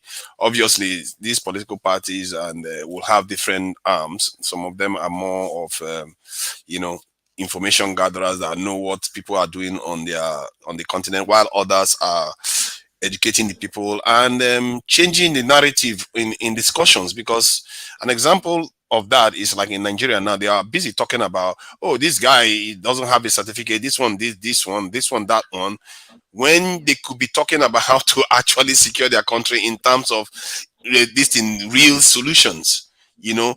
And they know African countries are not secure. They are the least secure continent this in the world. They don't. So those type of simple things they can't even discuss it because they are busy getting distracted with nonsense. But if you have such a political party, it's not going to be like that. You see what I mean? So then there are other people. If you look at how the Zionists did what they didn't just do political. They did serious struggle, like what fight. They fought for themselves because these people realize that if they don't fight for themselves, they are not going to get anywhere. And clearly, what happened to them last century indicated that. And this is what is happening to our people. Haven't gotten to that point, and that is it really scares me that given our experience, we haven't gotten there yet. We seem very relaxed, and I don't know what it's going to take, but something needs to give. Our people were just slaughtered in Morocco, and we all say, oh no, never again, we don't like this, it should never happen again.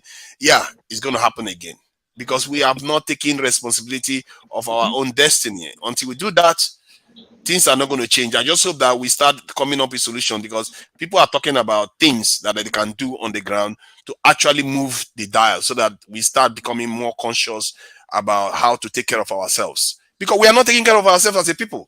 That's just the fact. We are basically living on the protection of the West right now. That's all it is. And until that changes, we are going to keep having problems. So the key word you said is protection. And the reason why is going to happen again because we are not organized militarily to protect. And one thing about the adversary, the Europeans, they come together to organize our demise. And it seems like we fall for it every time. I have not seen if we were organized the right way, intelligently, we could. I believe that we could protect our leaders who are for us better, and they will be alive. Do you understand what I'm saying? Because Exactly. who left? Who told Martin Luther King to go on the balcony? Somebody in his crew let him out there. And the word on the street, somehow Jesse has something to do with it. So what I'm trying to say is, who's going to be around us to protect us? Bottom line. Another issue is, how come, I'm going to go back to Georgia dynasty for a minute, because there was a successful couple who had 3 businesses, and all of a sudden they end up dead. And this is and they were ministers, by the way. So why is this? I don't know their name. Look, Google up the dead couple. I forgot their name because there's so much information. Okay, you're talking about the one well, from what they Ministers, said. I know right? exactly what you're talking about. They said the wife killed the husband. It was a murder suicide. They said a murder suicide. Okay, but why is whether it's murder suicide is always happening though? So there's something spiritually wrong with us somewhere. And I do see the mental illness, even when you're successful. It's like, there you go, self-sabotage. When you get to a certain point, somewhere along the line, there's something that we're missing, okay? Because there have been successful people in other cultures, divorce, all that shit happen in adultery. But guess what? They make sure that business is still going, and they make sure everything else is taken care of. And then in some cases, they're still succeeding, even though they're separate, even though there's a lot of mess going on. So I'm saying that is part of that curse for us for some reason, because their issue is not an isolated issue. And I wanted to get back on what I forgot. I don't know if it was David, and he was talking about Africa. The farmers. Now, in certain communities, the Muslim farmers in Africa was being murdered.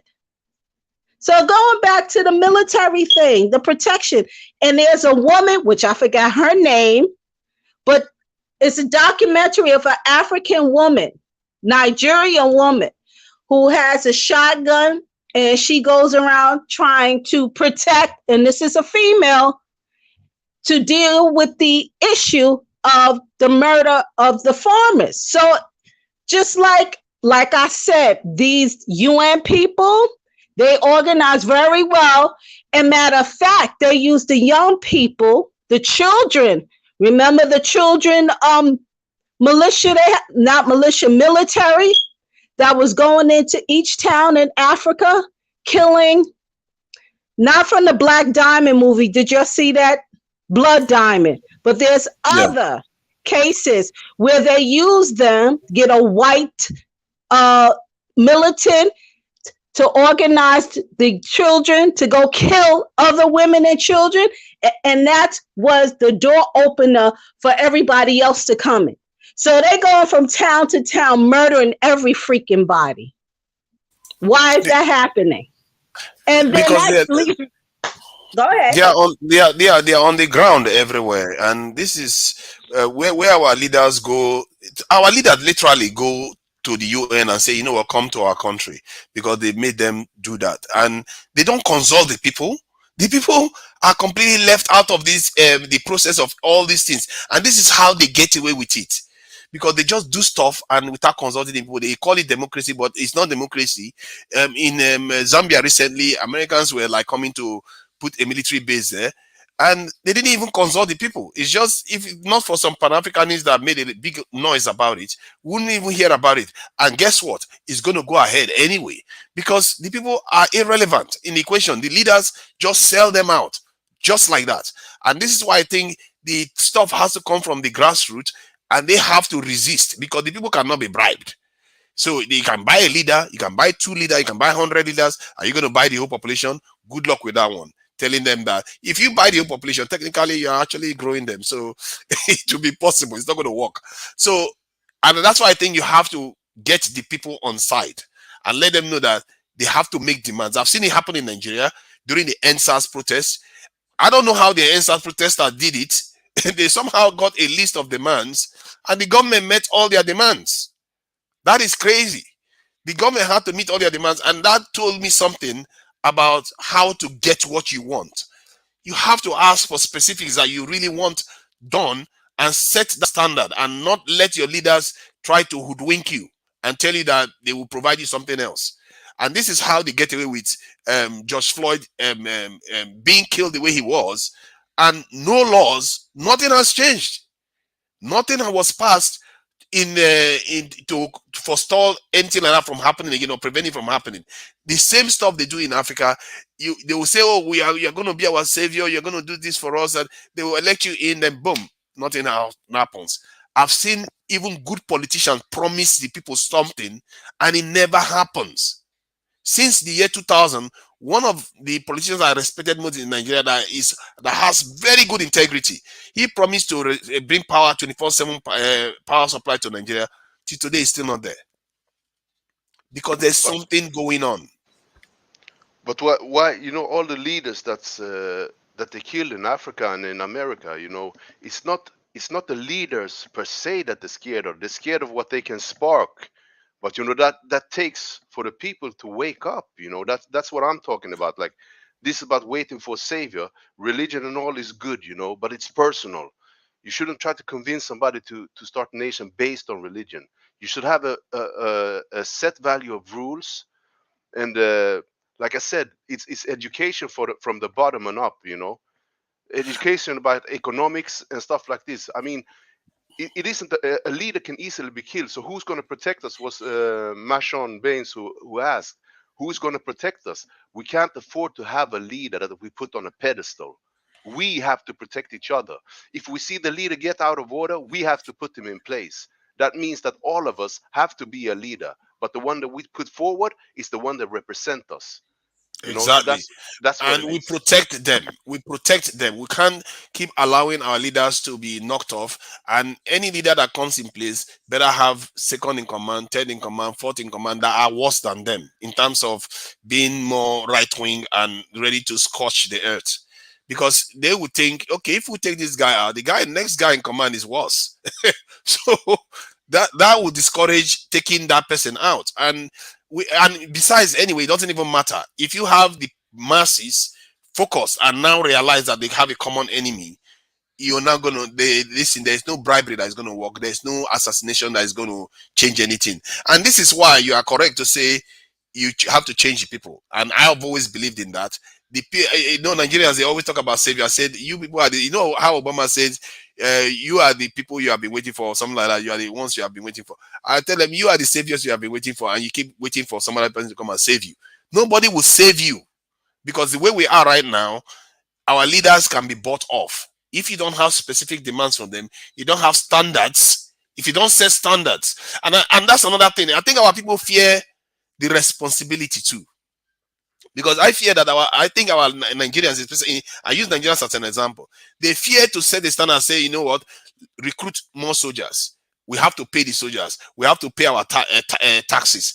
Those sort of things, we'd like to dodge it because we don't want to take the responsibility of actually running our own affairs. And I've asked Nigerians, how much are you willing to restore security in Nigeria? Can you believe that not one person has volunteered any amount? I said, how much are you willing to pay monthly to restore security? Can you believe the equivalent of about $10 a month can fund more than 500,000 soldiers? But not one person has responded to that question. They say, why should we fund them? They are corrupt. They are this, they are that. They make all kinds of excuses under the sun. It's because our people haven't gotten there. And This could explain the reason why Africans they have never experienced a first rate conflict. They've never experienced a first rate conflict. And this maybe what happened there is a kind of luring us to a false sense of security, where they don't fight us with a first rate conflict to wake us up to the real world that we live in. Africans are living in a kind of sheltered accommodation where they don't understand the nature of the real world. You see countries in Asia that have 5 million in population, 21 million is involved in the military one way or the other, either as a reserve or something. 5 million citizens, 1 million is involved in it. That's 1/4 of the population, or 1/5 of the population. But in African countries, you'll be lucky to have 0.5% involved. That is how we are. We don't. Ghana has 31 million in population. They have 15,000 soldiers. That is not a country.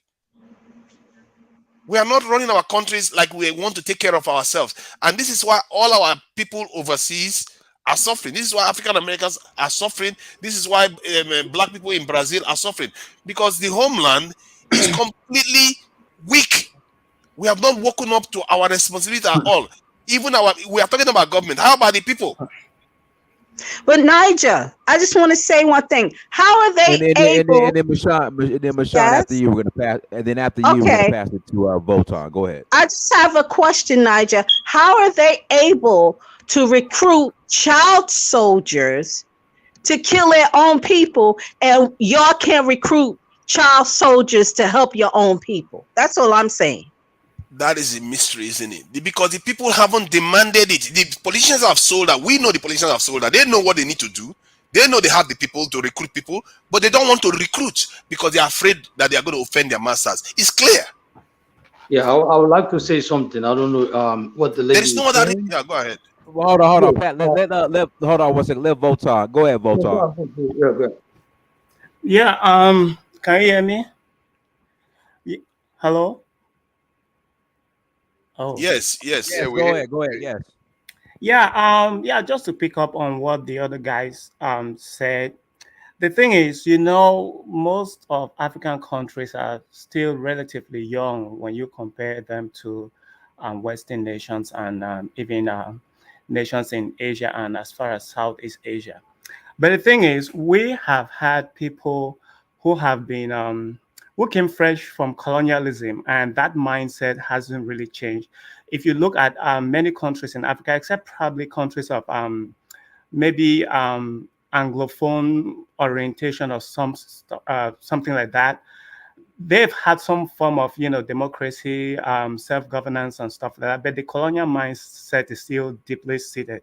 But if you come to Francophonic countries, they're still embedded in a colonial mindset. More or less, they're still very captive countries. I mean, you're talking about Gabon, Cameroon, Cote d'Ivoire. The initiative that Nigeria and Ghana wanted to do in terms of the eco currency would have been a starting point for many African countries. I believe that if they had succeeded in creating the eco currency, probably countries like Cameroon, Chad would have come in, and you probably would have had a Central African currency and then a unique African market with subdivisions within the various regions of Africa, maybe north, east, south, west, central, what have you. But this is the thing. For Africa to grow, when you don't have money, when you don't print your own money, when you can't borrow on yourself, you can't grow. Someone can put an economic sanction on you. It's going to tank the country, and you're not going to survive, and you're going to be in the state of permanent dependency. So, I mean, it is really very difficult to imagine a country that's just in March surpassed 1.4 billion people, fastest growing population in the world, with a land mass of about almost 11.8 million square miles, 3.6 times the size of the United States or China. We have to get past just, complaining or just making these prescriptions. We have to get into the implementation phase. So the very first thing is you need a standing army. If you don't have that, you don't own the land, you don't own anything. You need a Central African market with a unique currency, which means you can decide when you want to print money. You can borrow on yourself like the US does. It prints the dollar and it does a distribution. But in order for you to do that, be sure that you're going to be attacked on a false premise. It's going to be weapons of mass destruction, whatever you want. I mean, a prelude to that was when Mandela was coming to power. People said, oh, well, the former South African president then declared he was a good man. No, he wasn't. Because the thing is, it was a fraud. He gave away nuclear weapons before Mandela was released because they didn't trust Mandela with nuclear weapons. But the thing is, why did South Africa have nuclear weapons in the first place? Because it was a buffer from attacks from other African countries, because Idi Amin and other Pan-Africanists wanted to invade South Africa to make sure that peace, was restored in that country and that the African was removed from the enslavement. Because apartheid was just enslavement. You call it a different name. So, in order to build Africa, you have to start with the agricultural base. No economy was built by people just doing Western Union remittances to the continent and stuff like that. Since 2011, the African diaspora living in Western countries have been picking up about 40% of the GDP of the countries. So if America or any other country wants to put a sanction on African countries, you cut the dollar supply or the euro supply, 40% of the economy is done. How do you buy equipment to build your roads, your industries, and stuff like that? You need the dollar. America says you can't use our dollar. Europe says you can't use our dollar. Then China says, well, we have dollar reserves, but we give you a 35% interest. Either way, you are between the devil and the deep sea. It's not a very good option. But when you have your own currency, you say you must use the African currency, whether you call it the Africo or whatever. You print that money. You say you pay us in this currency. We have the population to back it up. We can print as much money, and we can just tell our population, okay, you go into farming, produce this amount of goods and services, and then we can supply, and then we can withdraw the money from circulation, because you just have to do the clearing in your central bank. But think about it. Ghana and Cote d'Ivoire produce about 70% of cocoa in the world, but they make less than 7 billion from the profits of more than $120 billion industry. You have to think about that. So you have to begin with, the educational system. How do you do this? Africa has to have some form of, elite universities representing the different regions in Africa. Say in Ghana, you need to have an African elite university that has everything from manufacturing, pharmaceuticals, and everything. You select the best and brightest in West Africa to be able to attend. You do about 3 rounds of serious examination, get the best and brightest, put them there, medical doctors, engineers, do your research, produce your cars, produce your compressors and all of those heavy machines that you need dollar to buy. If you don't produce, you're just going to have capital flight. Because what eventually happens is we have the will to build the roads. We have all of those things that Europeans have. But the thing is, we don't have the money, so we cannot build. We just have to buy. How do you buy? You need the dollar. Now, France is already having 14 countries under what you call a financial enslavement, Francophonie countries. Their money is in the central bank. So when people like Gabonese, Senegalese, Cameroonians, they send Western Union, the money doesn't go to Cameroon. Cameroon just gets an email, or it doesn't go to Gabon or Senegal. They get an email that prints this amount of money in circulation. We'll clear it in our clearing house. The money sits in Paris, such that if France wants to remove a president from Cote d'Ivoire, it just has to use their money to do it. Hold on 1 second. Yogi Fish, thank you, brother, for the $10 holla cash app. Thank you, brother. Yogi Fish, thank you so much. All right, go ahead. And then we're going to pass it to Khazarian Empire. Go ahead, Voltaire. Voltaire, you there? Me? Yeah, go ahead. Oh, okay. I thought you were talking to someone. Yeah, you got 30 more seconds. I'll just kind of wrap up really quick, because this is the thing. If you go back to our colonial presidents, you see the same thing is being repeated all over. Because Mobutu set up Lumumba. Then you had in Nigeria Babangida and Moshood Abiola. Babangida received an award from England. When Mugabe gave the lands to the Queen, he received the Order of the Bath. But when he took back the lands, it was withdrawn, and economic sanction was placed. It killed the economy. So you have that time and time and again. You go to Cameroon, Paul Biya and Amadou Ahidjo. Amadou Ahidjo is still buried in Senegal. This is the first president of the country. You go to Compaoré and Thomas Sankara. You know, even Mandela, they almost dragged him into that with Chief Buthelezi, but he refused. But again, if we don't start having this really deeply seated Pan-African mindset and being independent from agriculture to industrialization, we are not out of this. Well, thank you. No problem. Kazorian Empire, go ahead. Yeah. I want to disagree with everything that the brother said and everyone else also on this panel. I think everyone here is just drinking Kool-Aids. So if Black Americans were in charge of Africa, there will be no difference. The reason why is because it's not really the leadership. That's what these Pan-Africans will have you believe. Sorry, forgive my COVID. The issue in Africa is simple, it's corruption. These people are so corrupt that the baby is corrupt, right? The baby will cry that it wants milk, but the baby already ate 2 bags of milk. So this is really the issue in Africa, is corruption. I'll give you a simple example. If you have an issue in Kenya with someone and you report them to the police to arrest them, do you know what has to happen? You have to pay the police to do their job. Now, a person who's corrupt can also pay the police to miraculously find no evidence in that case. This happens at the police level and also at the judicial level, at least in the lower courts, right? Now, how I want to relate this to everything else is simple as this. Africans are too lazy, and also Africans in general don't have the mentality of wanting to succeed at their job. An African, let's say, teacher is not thinking, how am I going to teach the kids in the most effective way that's going to cause trans-temporal change within the community? What they're thinking is, I'm being paid a certain amount of money, I just have to do what I've been told to do. There isn't any abstraction in majority of these people about how to maintain, how to succeed at whatever they're doing. And I would say that's the biggest issue, is a lack of willingness from African people, the average African person, to actually do their job at the highest level. And if you don't have a culture that cultivates that sort of, really in-depth discovery of and perfection of skills, you're never going to compete with anyone. I'm going to use a very basic example here, but if you go to a basic African butcher, they don't know what different cuts of meat are. They're just going to tell you, do you want it, steak or the one with bones? They don't know about the different parts. What does that mean? It means a person has done their job for 20 years and they're still dusty. They don't even engage with whatever it is that they're doing. So that mentality, unless it changes, none of what the brother said is going to help. Correct. I'll give you a basic example, right? It talks about money and saying America has, weapons and stuff that they can protect the money and printing. You don't print money because anyone can print money. That's not the issue. The issue with money is much more complicated. You need an asset, and also that asset has to either be, internationally tradable so that you can actually compete within that trading sector. Now, I'll give you a simple example. Uganda claims that they have found $12 trillion worth of gold.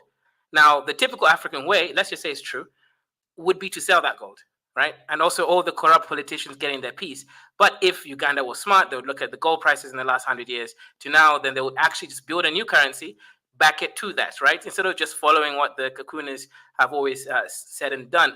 Point here is Africans are the problem.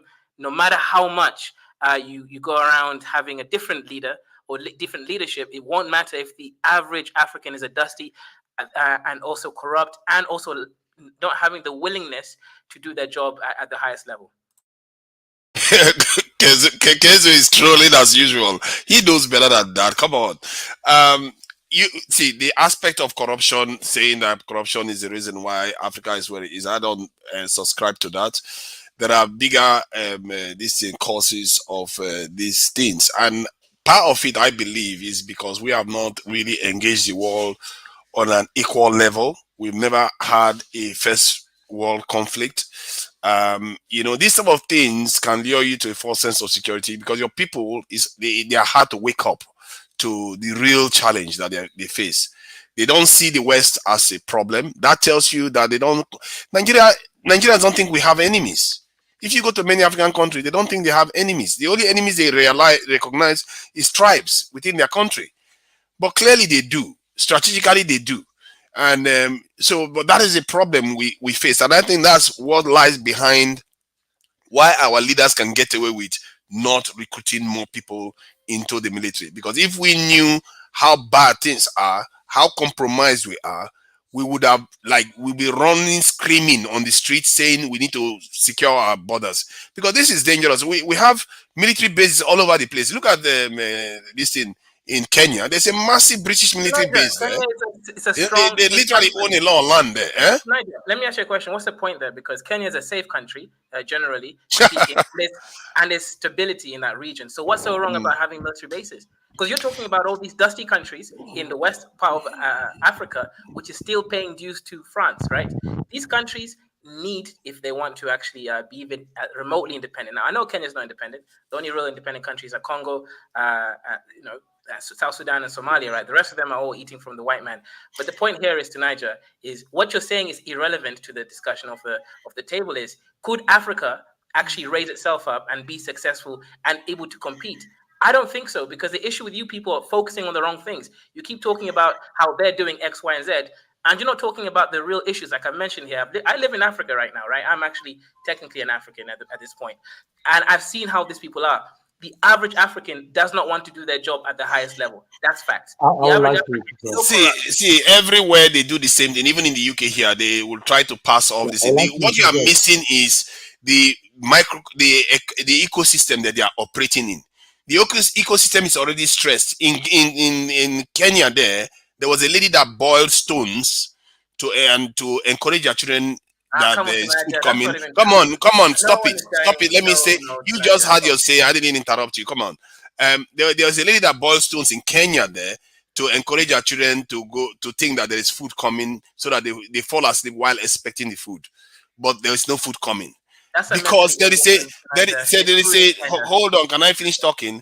Because there is an ecosystem that creates that, and that ecosystem is an ecosystem to disempower our people, to not let them understand that they have a challenge that they need to meet. Our people don't even understand that they have a challenge to meet. This is why they subscribe to Western this thing. They're all on Facebook, they're all on Instagram, because they don't see those things as threats. Do you see Iranians doing that? No. Do you see the Russians doing that? No. They don't.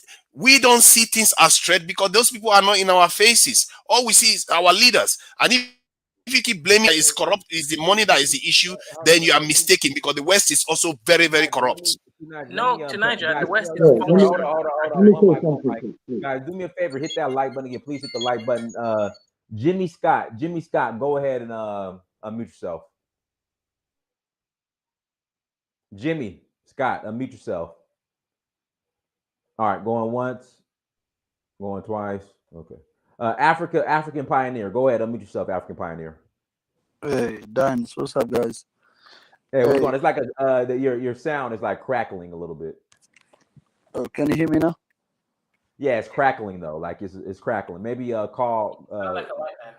Yeah, it's crackling. So maybe log out and come back in. All right. Okay. All right. Let's Amara Timne, go ahead and unmute yourself. Stupid things. Amara, unmute yourself. Amara. Okay. All right. Let's see here, guys. Make sure you're ready to go when we let you in. Rokoya, go ahead, Rokoya. Hello, guys. Can you guys hear me? We hear you just fine. Go ahead. Yeah, I wanted to jump in. I just heard part of what Kaisorian Empire was saying and what Tunaja, retorted. I wanted to just basically say that I think as much as I hear what he's saying, he is operating out of a certain disconnect. I mean, listen, Africans are not lazy people. These people are some of the hardest working people on this planet. I'm telling you, if Africans were intellectually and physically and all that lazy, Western Europe would not go out and bring lazy, disingenuous, hardworking people to slave for them. All entire Western Europe built by Black people, Africans. So I think what Kaiser is disconnecting from, which is what Tunaja said, is the entire ecosystem in which Africa has been organized and ruled for the last 150 plus years. So our people, there's a certain epistemology that has disconnected our people from their own environment. Our systems are not meant and built for African progress. Any African today who says, I am I feel like I have an advantage because I can read or write Western or think in Western thought, is disconnected from the reality of Africa. And the truth is, the only way Africa can go back and begin to discover itself is to really, really be prepared to jettison all these systems and build new ones. If Africans, 200 years into colonization or slavery, if we read the accounts of what Western sailors, Western philosophers, people who came into African kingdoms before these kingdoms were crushed, they wrote of marvelous kingdoms, well organized, run. I mean, the kingdom of Edo, you can go everywhere on the internet and read how British sailors went there and were marveled at how structured this entire civilization was.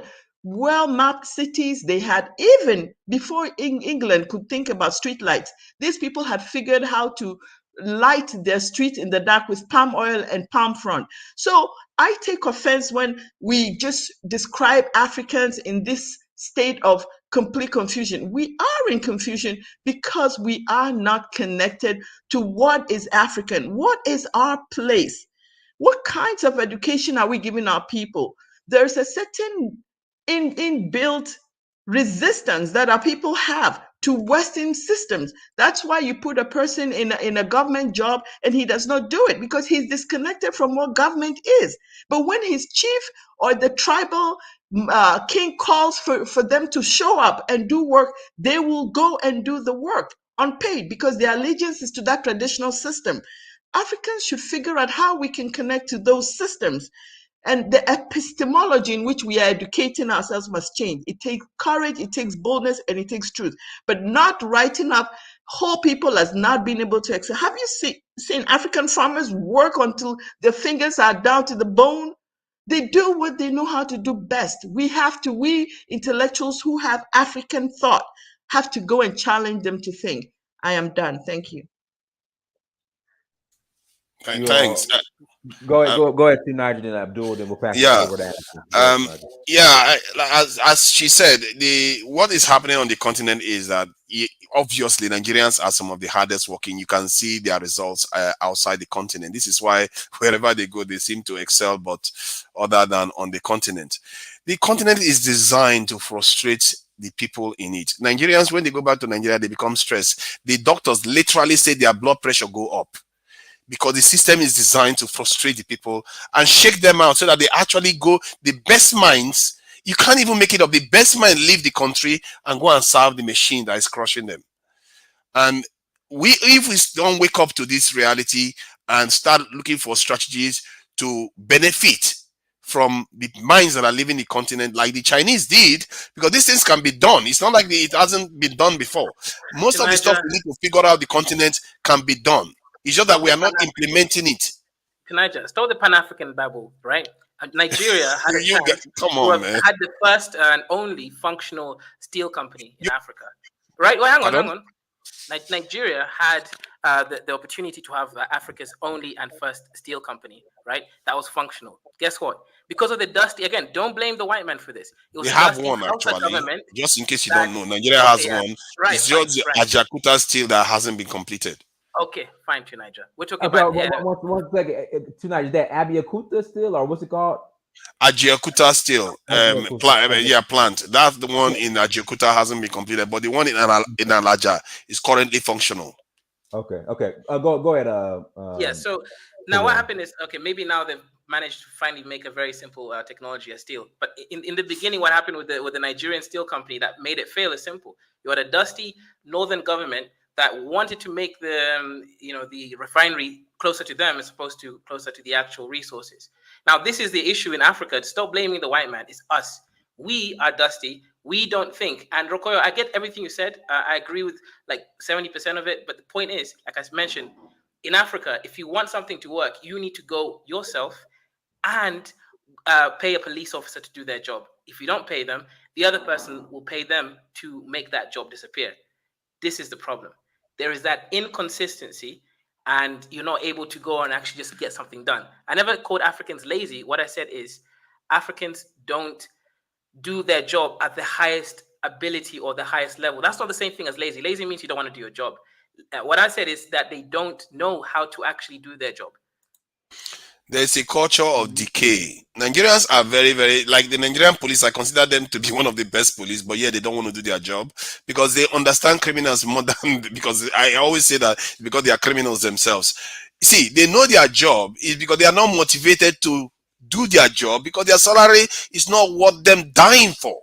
They cannot die for, they don't, and many of them don't even feel like they should die for their country because they are not loyal to the country. They hate the politicians. They are not motivated. They don't have anything to fight for. I think that's part of the problem. Africans don't have anything to fight for. Our men don't have anything to fight for. Nobody's telling them that, oh, yeah, you need to fight to, you know, for your inheritance. This is the land of your forefathers. There's a lot of wealth underneath the ground. You know, $12 trillion worth of gold found. God knows how many things they've already found in the past. We are not even defending our assets because nobody is telling them. And how are they going to know it? It's through online, because if you expect these leaders to tell them, they are not going to tell them. It's through the internet, because most of our African people have the phones on in their hands. If they start connecting and people start running serious campaigns, I've actually believed that if we run a campaign, it's one of the most efficient ways to open the eyes of Africans to what is going on in the world. You can run a campaign because they all have phones in their hand, where they will be forced to watch the adverts of what you are going to present to them. Bit by bit, you can nudge them and you can monitor the movement that is happening. But nobody has done this. Tells you that the generation we have now have not really tapped into technology as a way of educating and moving our people's consciousness. And that's something that we probably need to explore even deeper. And I'm looking into it because I'm just one man. I can't do everything myself, but it can be done. Yes. All right, cool. Go ahead, Abdul. Then we'll pass it to then we'll pass it to Edward. I'm gonna say this, man. Our grandfathers, they have a saying in the past that there is time for peace and then there is time for war. And they truly believe this and they stand by it. It's one of their principles. That's why Africa was able to survive the invasion of the white man. And it seems like we have lost that spirit. We don't know the difference between this is time for peace and this is time for war. You cannot build a nation who is occupied by outsiders. Okay, you are saying that you are comfortable, Mr. Empire, saying that you are comfortable with military bases in your land. These are foreign military bases in your land that anytime you aggravate them, they can wipe out your whole family, matter of fact, your whole nation. So you telling me that you're comfortable with that? And that's not even my point. My point is this: we are under occupation, and I've seen it with my own eyes also in Sierra Leone. When there is time for voting, and then it's time for us to pass the stuff to the new president, there was a white guy from England who they called a British High Commissioner, who the previous president passed the staff to, and then he passed the staff to the new president, emergent president. And that tells you something, that we are not in control of of what's going on in Africa. We don't understand that we are occupied. And all the system you see, the educational system, is being watered down from the ground up. And for every country in Africa you saw today that have a so-called independence, they have to sign a document for their own existence. Who signed a document for your existence when God was the one that gave you the right to live? So now these white folks are holding our people accountable based on those documents that our grandfathers, who were ignorant, went and signed, thinking that they need to sign a document for their existence. We need to take this thing by force. We need to abolish it. We need to abolish all those documents our grandfathers signed by force or by peace. It can go both ways. Like I said, there's time for peace and then there's time for war. If you have that mentality, you'll be a free man for the rest of your life. I'd rather die than be a slave. That's all I have to say. Well, sir, same here. And I don't expect African Yeah, American All to right, Edward, all right, really all right, yeah, all yeah, right, argue all with right, you all me. right, all right, all right, already all right. spoke. Because Edward, like, Hold on, hold on, hold Edward, on, hold just on, go ahead, hold bro. on, go ahead, Edward. Go ahead, Edward. so because what y'all talking about now is not, and that's fine. Obviously, it's your channel, but this is not what the title was. So I came in on the title. I didn't really come in on what was the last 30 minutes of the conversation because I haven't heard it. So I guess what was the original premise? Because that's really wanted to talk about the title. Because people are kind of calling me out for me. Basically, Yeah. if you put Black American politicians in Africa, Africa wouldn't be will probably be worse off. Yes. There's no hesitation. Our politicians are trash, and quite frankly, that's something that any African. Honestly, that should be an automatic throwback whenever we talk about y'all politicians, which is why you don't see a lot of black folks unless they're like no, they're knowledgeable like Dynas. Bring up you all's leaders. And the thing about it is, our politics, yeah, they're trash, but the question is, we put them, I'm not gonna say unlike Africa, but obviously our system is a lot more, consistent as like what's it called would say. We don't have the excuse of having to pay off, people because stuff is not established. Our stuff is established, which means it should be easy to remove people that are not doing what they're supposed to do. That's what I mean when I say that. So I would accept less excuses from African Americans than I would from like maybe other groups where there's a lot of, it gets more complicated. The thing about it is we vote in the politicians that we vote in. Notice two things to notice. Number one, they don't let us have executive control. Usually with leaders that are African American, they're gonna in the political system, they're gonna be in the legislature. They are not gonna be in the governorships. That's where you really see no black folks. You don't see none of them in the senators for the most part. Like we talk about historically speaking, even in the last 30 years, and you don't see them in the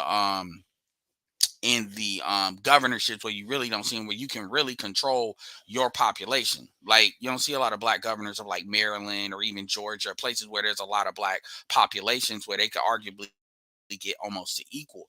They'll let you be in a legislature because you can through legislation procedure control what gets done at many different levels. So, but one thing that I've always said with our folks is why don't we primary our politicians? If a politician isn't doing what we're supposed to do, they're the most vulnerable in the primary circuit. Especially, this is where your population has the most power. This is actually one of the reasons why we were able to get the reparations conversation going as far as it did, because we were primarying them, and a lot of them, Kamala Harris and a lot of the other ones, they weren't going to be able to make it out because they needed us. Biden got one of the biggest reasons why he had the push he had was because of South Carolina really gave him a boost at a critical moment, and South Carolina has a strong population, black population. It only really matters in the presidential primaries because it's like the third one up, so it can set the stage for who's actually seriously could win. And so the thing, but we don't primary people like that. Why? Because we want attention. We want to be courted. And not courted in the right way, courted with resources and tangibles. We want to be courted with attention. And that's not something I'm just going to aim at the women, although they target the women more because the men's dumbasses go right along with the shit. You ask black men, most black men, what should the agenda be that benefits black men individually, that would benefit black people? They don't know. You ask them what is a black agenda that would benefit black people, not just gender based. They're gonna spit to you what the fucking Democrats say. And I'm an independent, and I didn't vote for Trump. But my point is, folks, even the thing about the abortion thing, you got a lot of dudes, quite frankly, that are caping for women, when in reality that's a population control mechanism. I have a picture that literally said that self-care and black health care is abortion.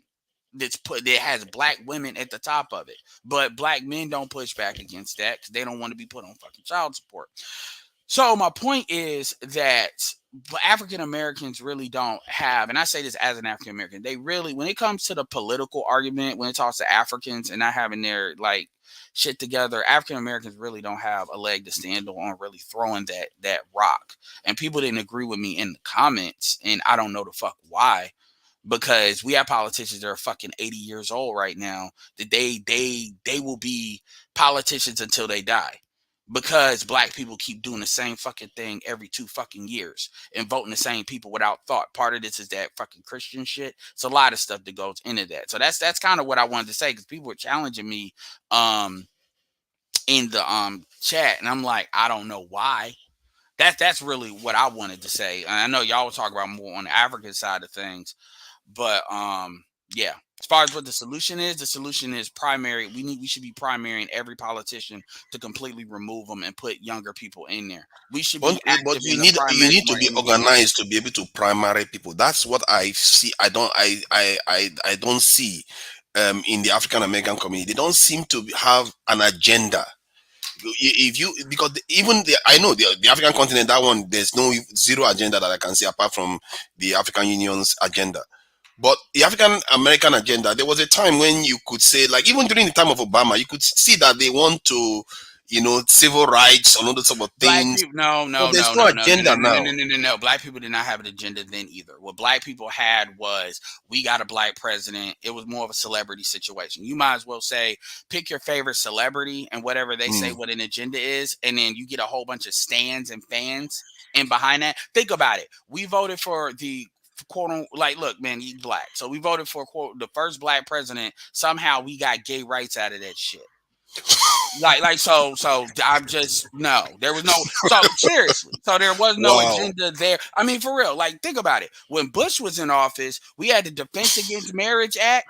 Don't ask, don't tell was in full effect. It's only black people this type of stuff happens to. It's only black people. When Obama's there, we added like 5-7 different letters to the LGBTQ, A, B, C, D, E, F, G, H, I, J, K. So no, and here's the thing. And to be fair to what you're saying, there were people, black men and black women, that wanted to hold Obama's feet to the fire.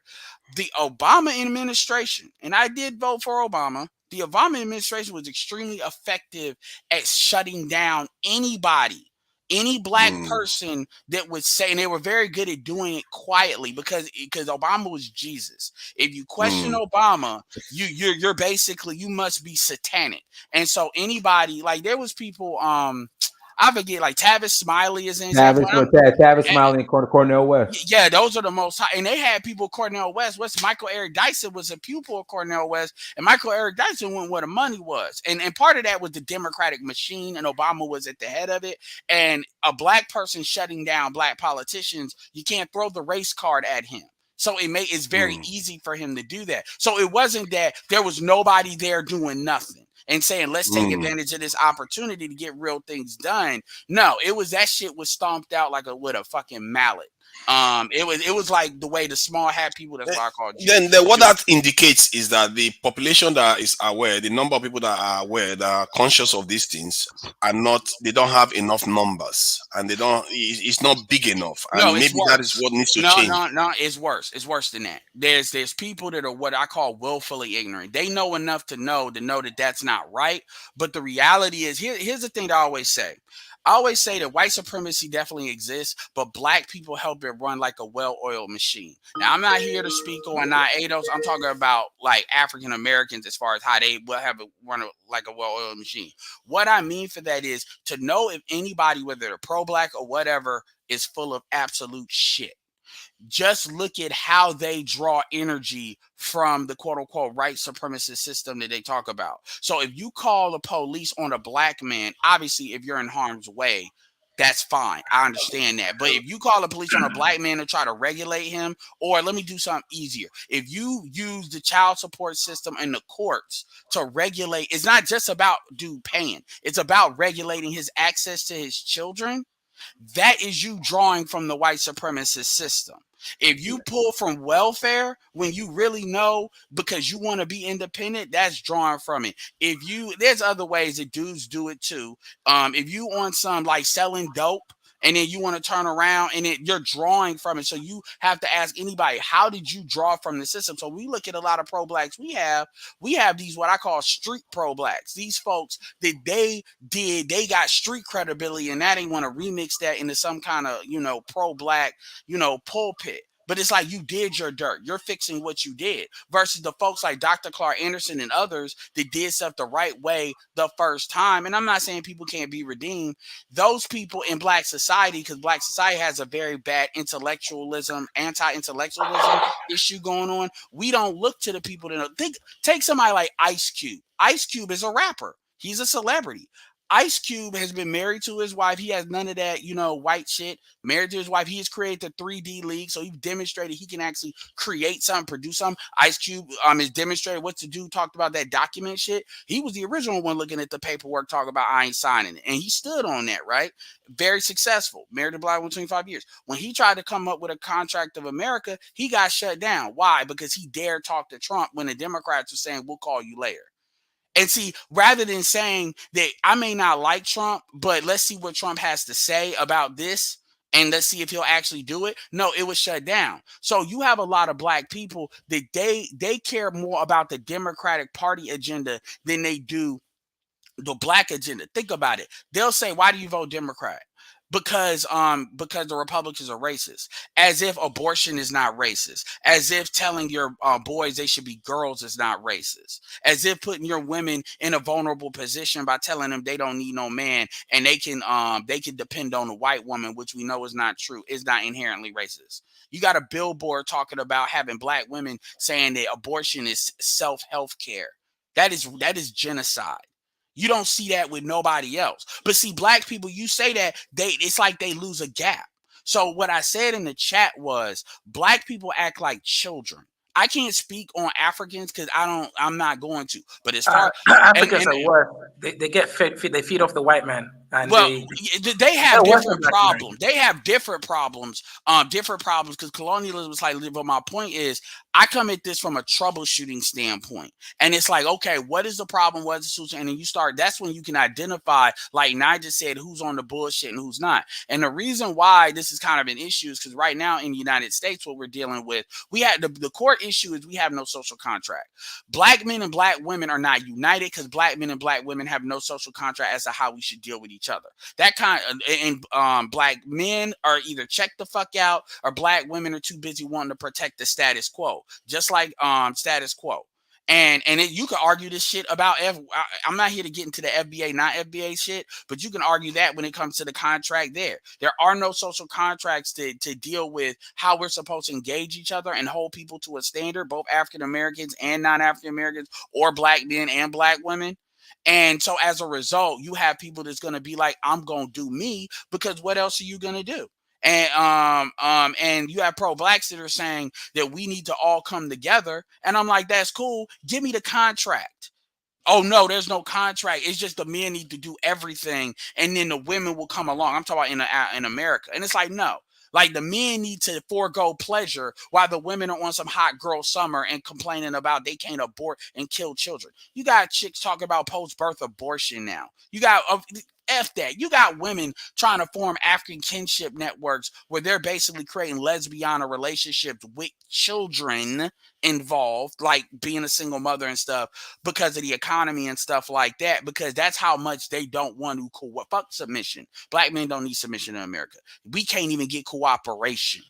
And so my point is that the culture is the problem, which is why the politics is the problem. Say this and I'm done. Dr. Clark Anderson had 5 floors. And obviously I forget the guy that had the areas of activity, very similar stuff. But the 5 floors is economics, politics, the law, legal, media, and education. Culture is under that. I think that's the one thing he missed, because our culture is fucked up as far as a lot of white influence and all. I'm not saying the white people ain't got nothing to do with that. Obviously do. White people help us stay fucked up. They're like an enabler for like intervention. They're incentivized to do that. And the Asian will be incentivized to do that. That's what y'all are dealing with in East Africa. Until we fix the culture for African Americans, that shit is going to remain fucked up. So anyway, I appreciate y'all. Okay. All right. Thanks, bro. Can I go ahead, Dynasty? Sure. I'm good. My bad. Let me unmute myself. Sorry. Go ahead, Larry. Unmute yourself, Larry. Go ahead. Thank you. Greetings. I won't spend too long. In regards to your question, if Black American politicians led African countries, Africans would still suffer. I believe, yes, Africans would still suffer. The reason I believe that is because the Black American politicians that would be chosen you wouldn't have people who are sincere. Many multinational corporations would be involved in choosing. They would lobby the government, the state, to say, let these particular Black Americans come to Africa. The reason why I mentioned these multinational corporations, because you have companies like Anglo American, who have a lot of stake in various African countries. They have access to the mineral resources from oil, gold, platinum, cobalt. They make a lot of decisions which affect the governments in these African countries. So they would have the power to decide which Black Americans would be allowed to lead the African countries. And if they noticed that there was a Black American who was sincere, who was actually going to make a change that would benefit people, they wouldn't let him be selected. And if by accident he got through, he probably would have an assassinated. accident. Yeah, Yep, he'd have an precisely. accident. Exactly. And I go back to the video that Dynast played earlier. He's played it before on Hosea Williams, and Hosea Williams was very, very articulate and very specific about the Black politicians that Black Americans trusted who sold them out. And I believe that problem that the Black Americans experienced, the Africans would experience it tenfold, because the Black Americans who would sell Black Americans and Africans out would be the ones chosen. So that's what would happen. So Yeah. it'd be a sad story state of affairs, but there'd be no happy ending, unfortunately. Sorry. Oh yeah, Lozy, go ahead, Lozy, go ahead, and then we'll close out after you, Lozy. Go ahead. Okay, thanks, brother Dynasty. And Larry was on point. But I'd like to agree with Niger, because he was on point for most of things he said. He was very on point. I would like to stick to the title for now, but then, because when I called, I wanted to address the conversation that Niger and the other panels were already hitting at. We'll stick to the topic for now, because we're going to close out after you. Oh, okay. Look, for me, the answer is no. We will continue to suffer if Black Americans were to take leadership, because as Niger said, the systems in place already are created to block us from prospering as a continent. And I mean, we need to take it back and look what happened, why we ended up here, is because the systems have been put in place for Africa to remain like this. And every time the system we've been trying to oppose it, it has been integrated with time, and it will come back as something else. I mean, from slavery to colonialism, where we have seen religion playing part in turning Africans to be more like very dull. And now today we are more like economically enslaved and probably even mentally.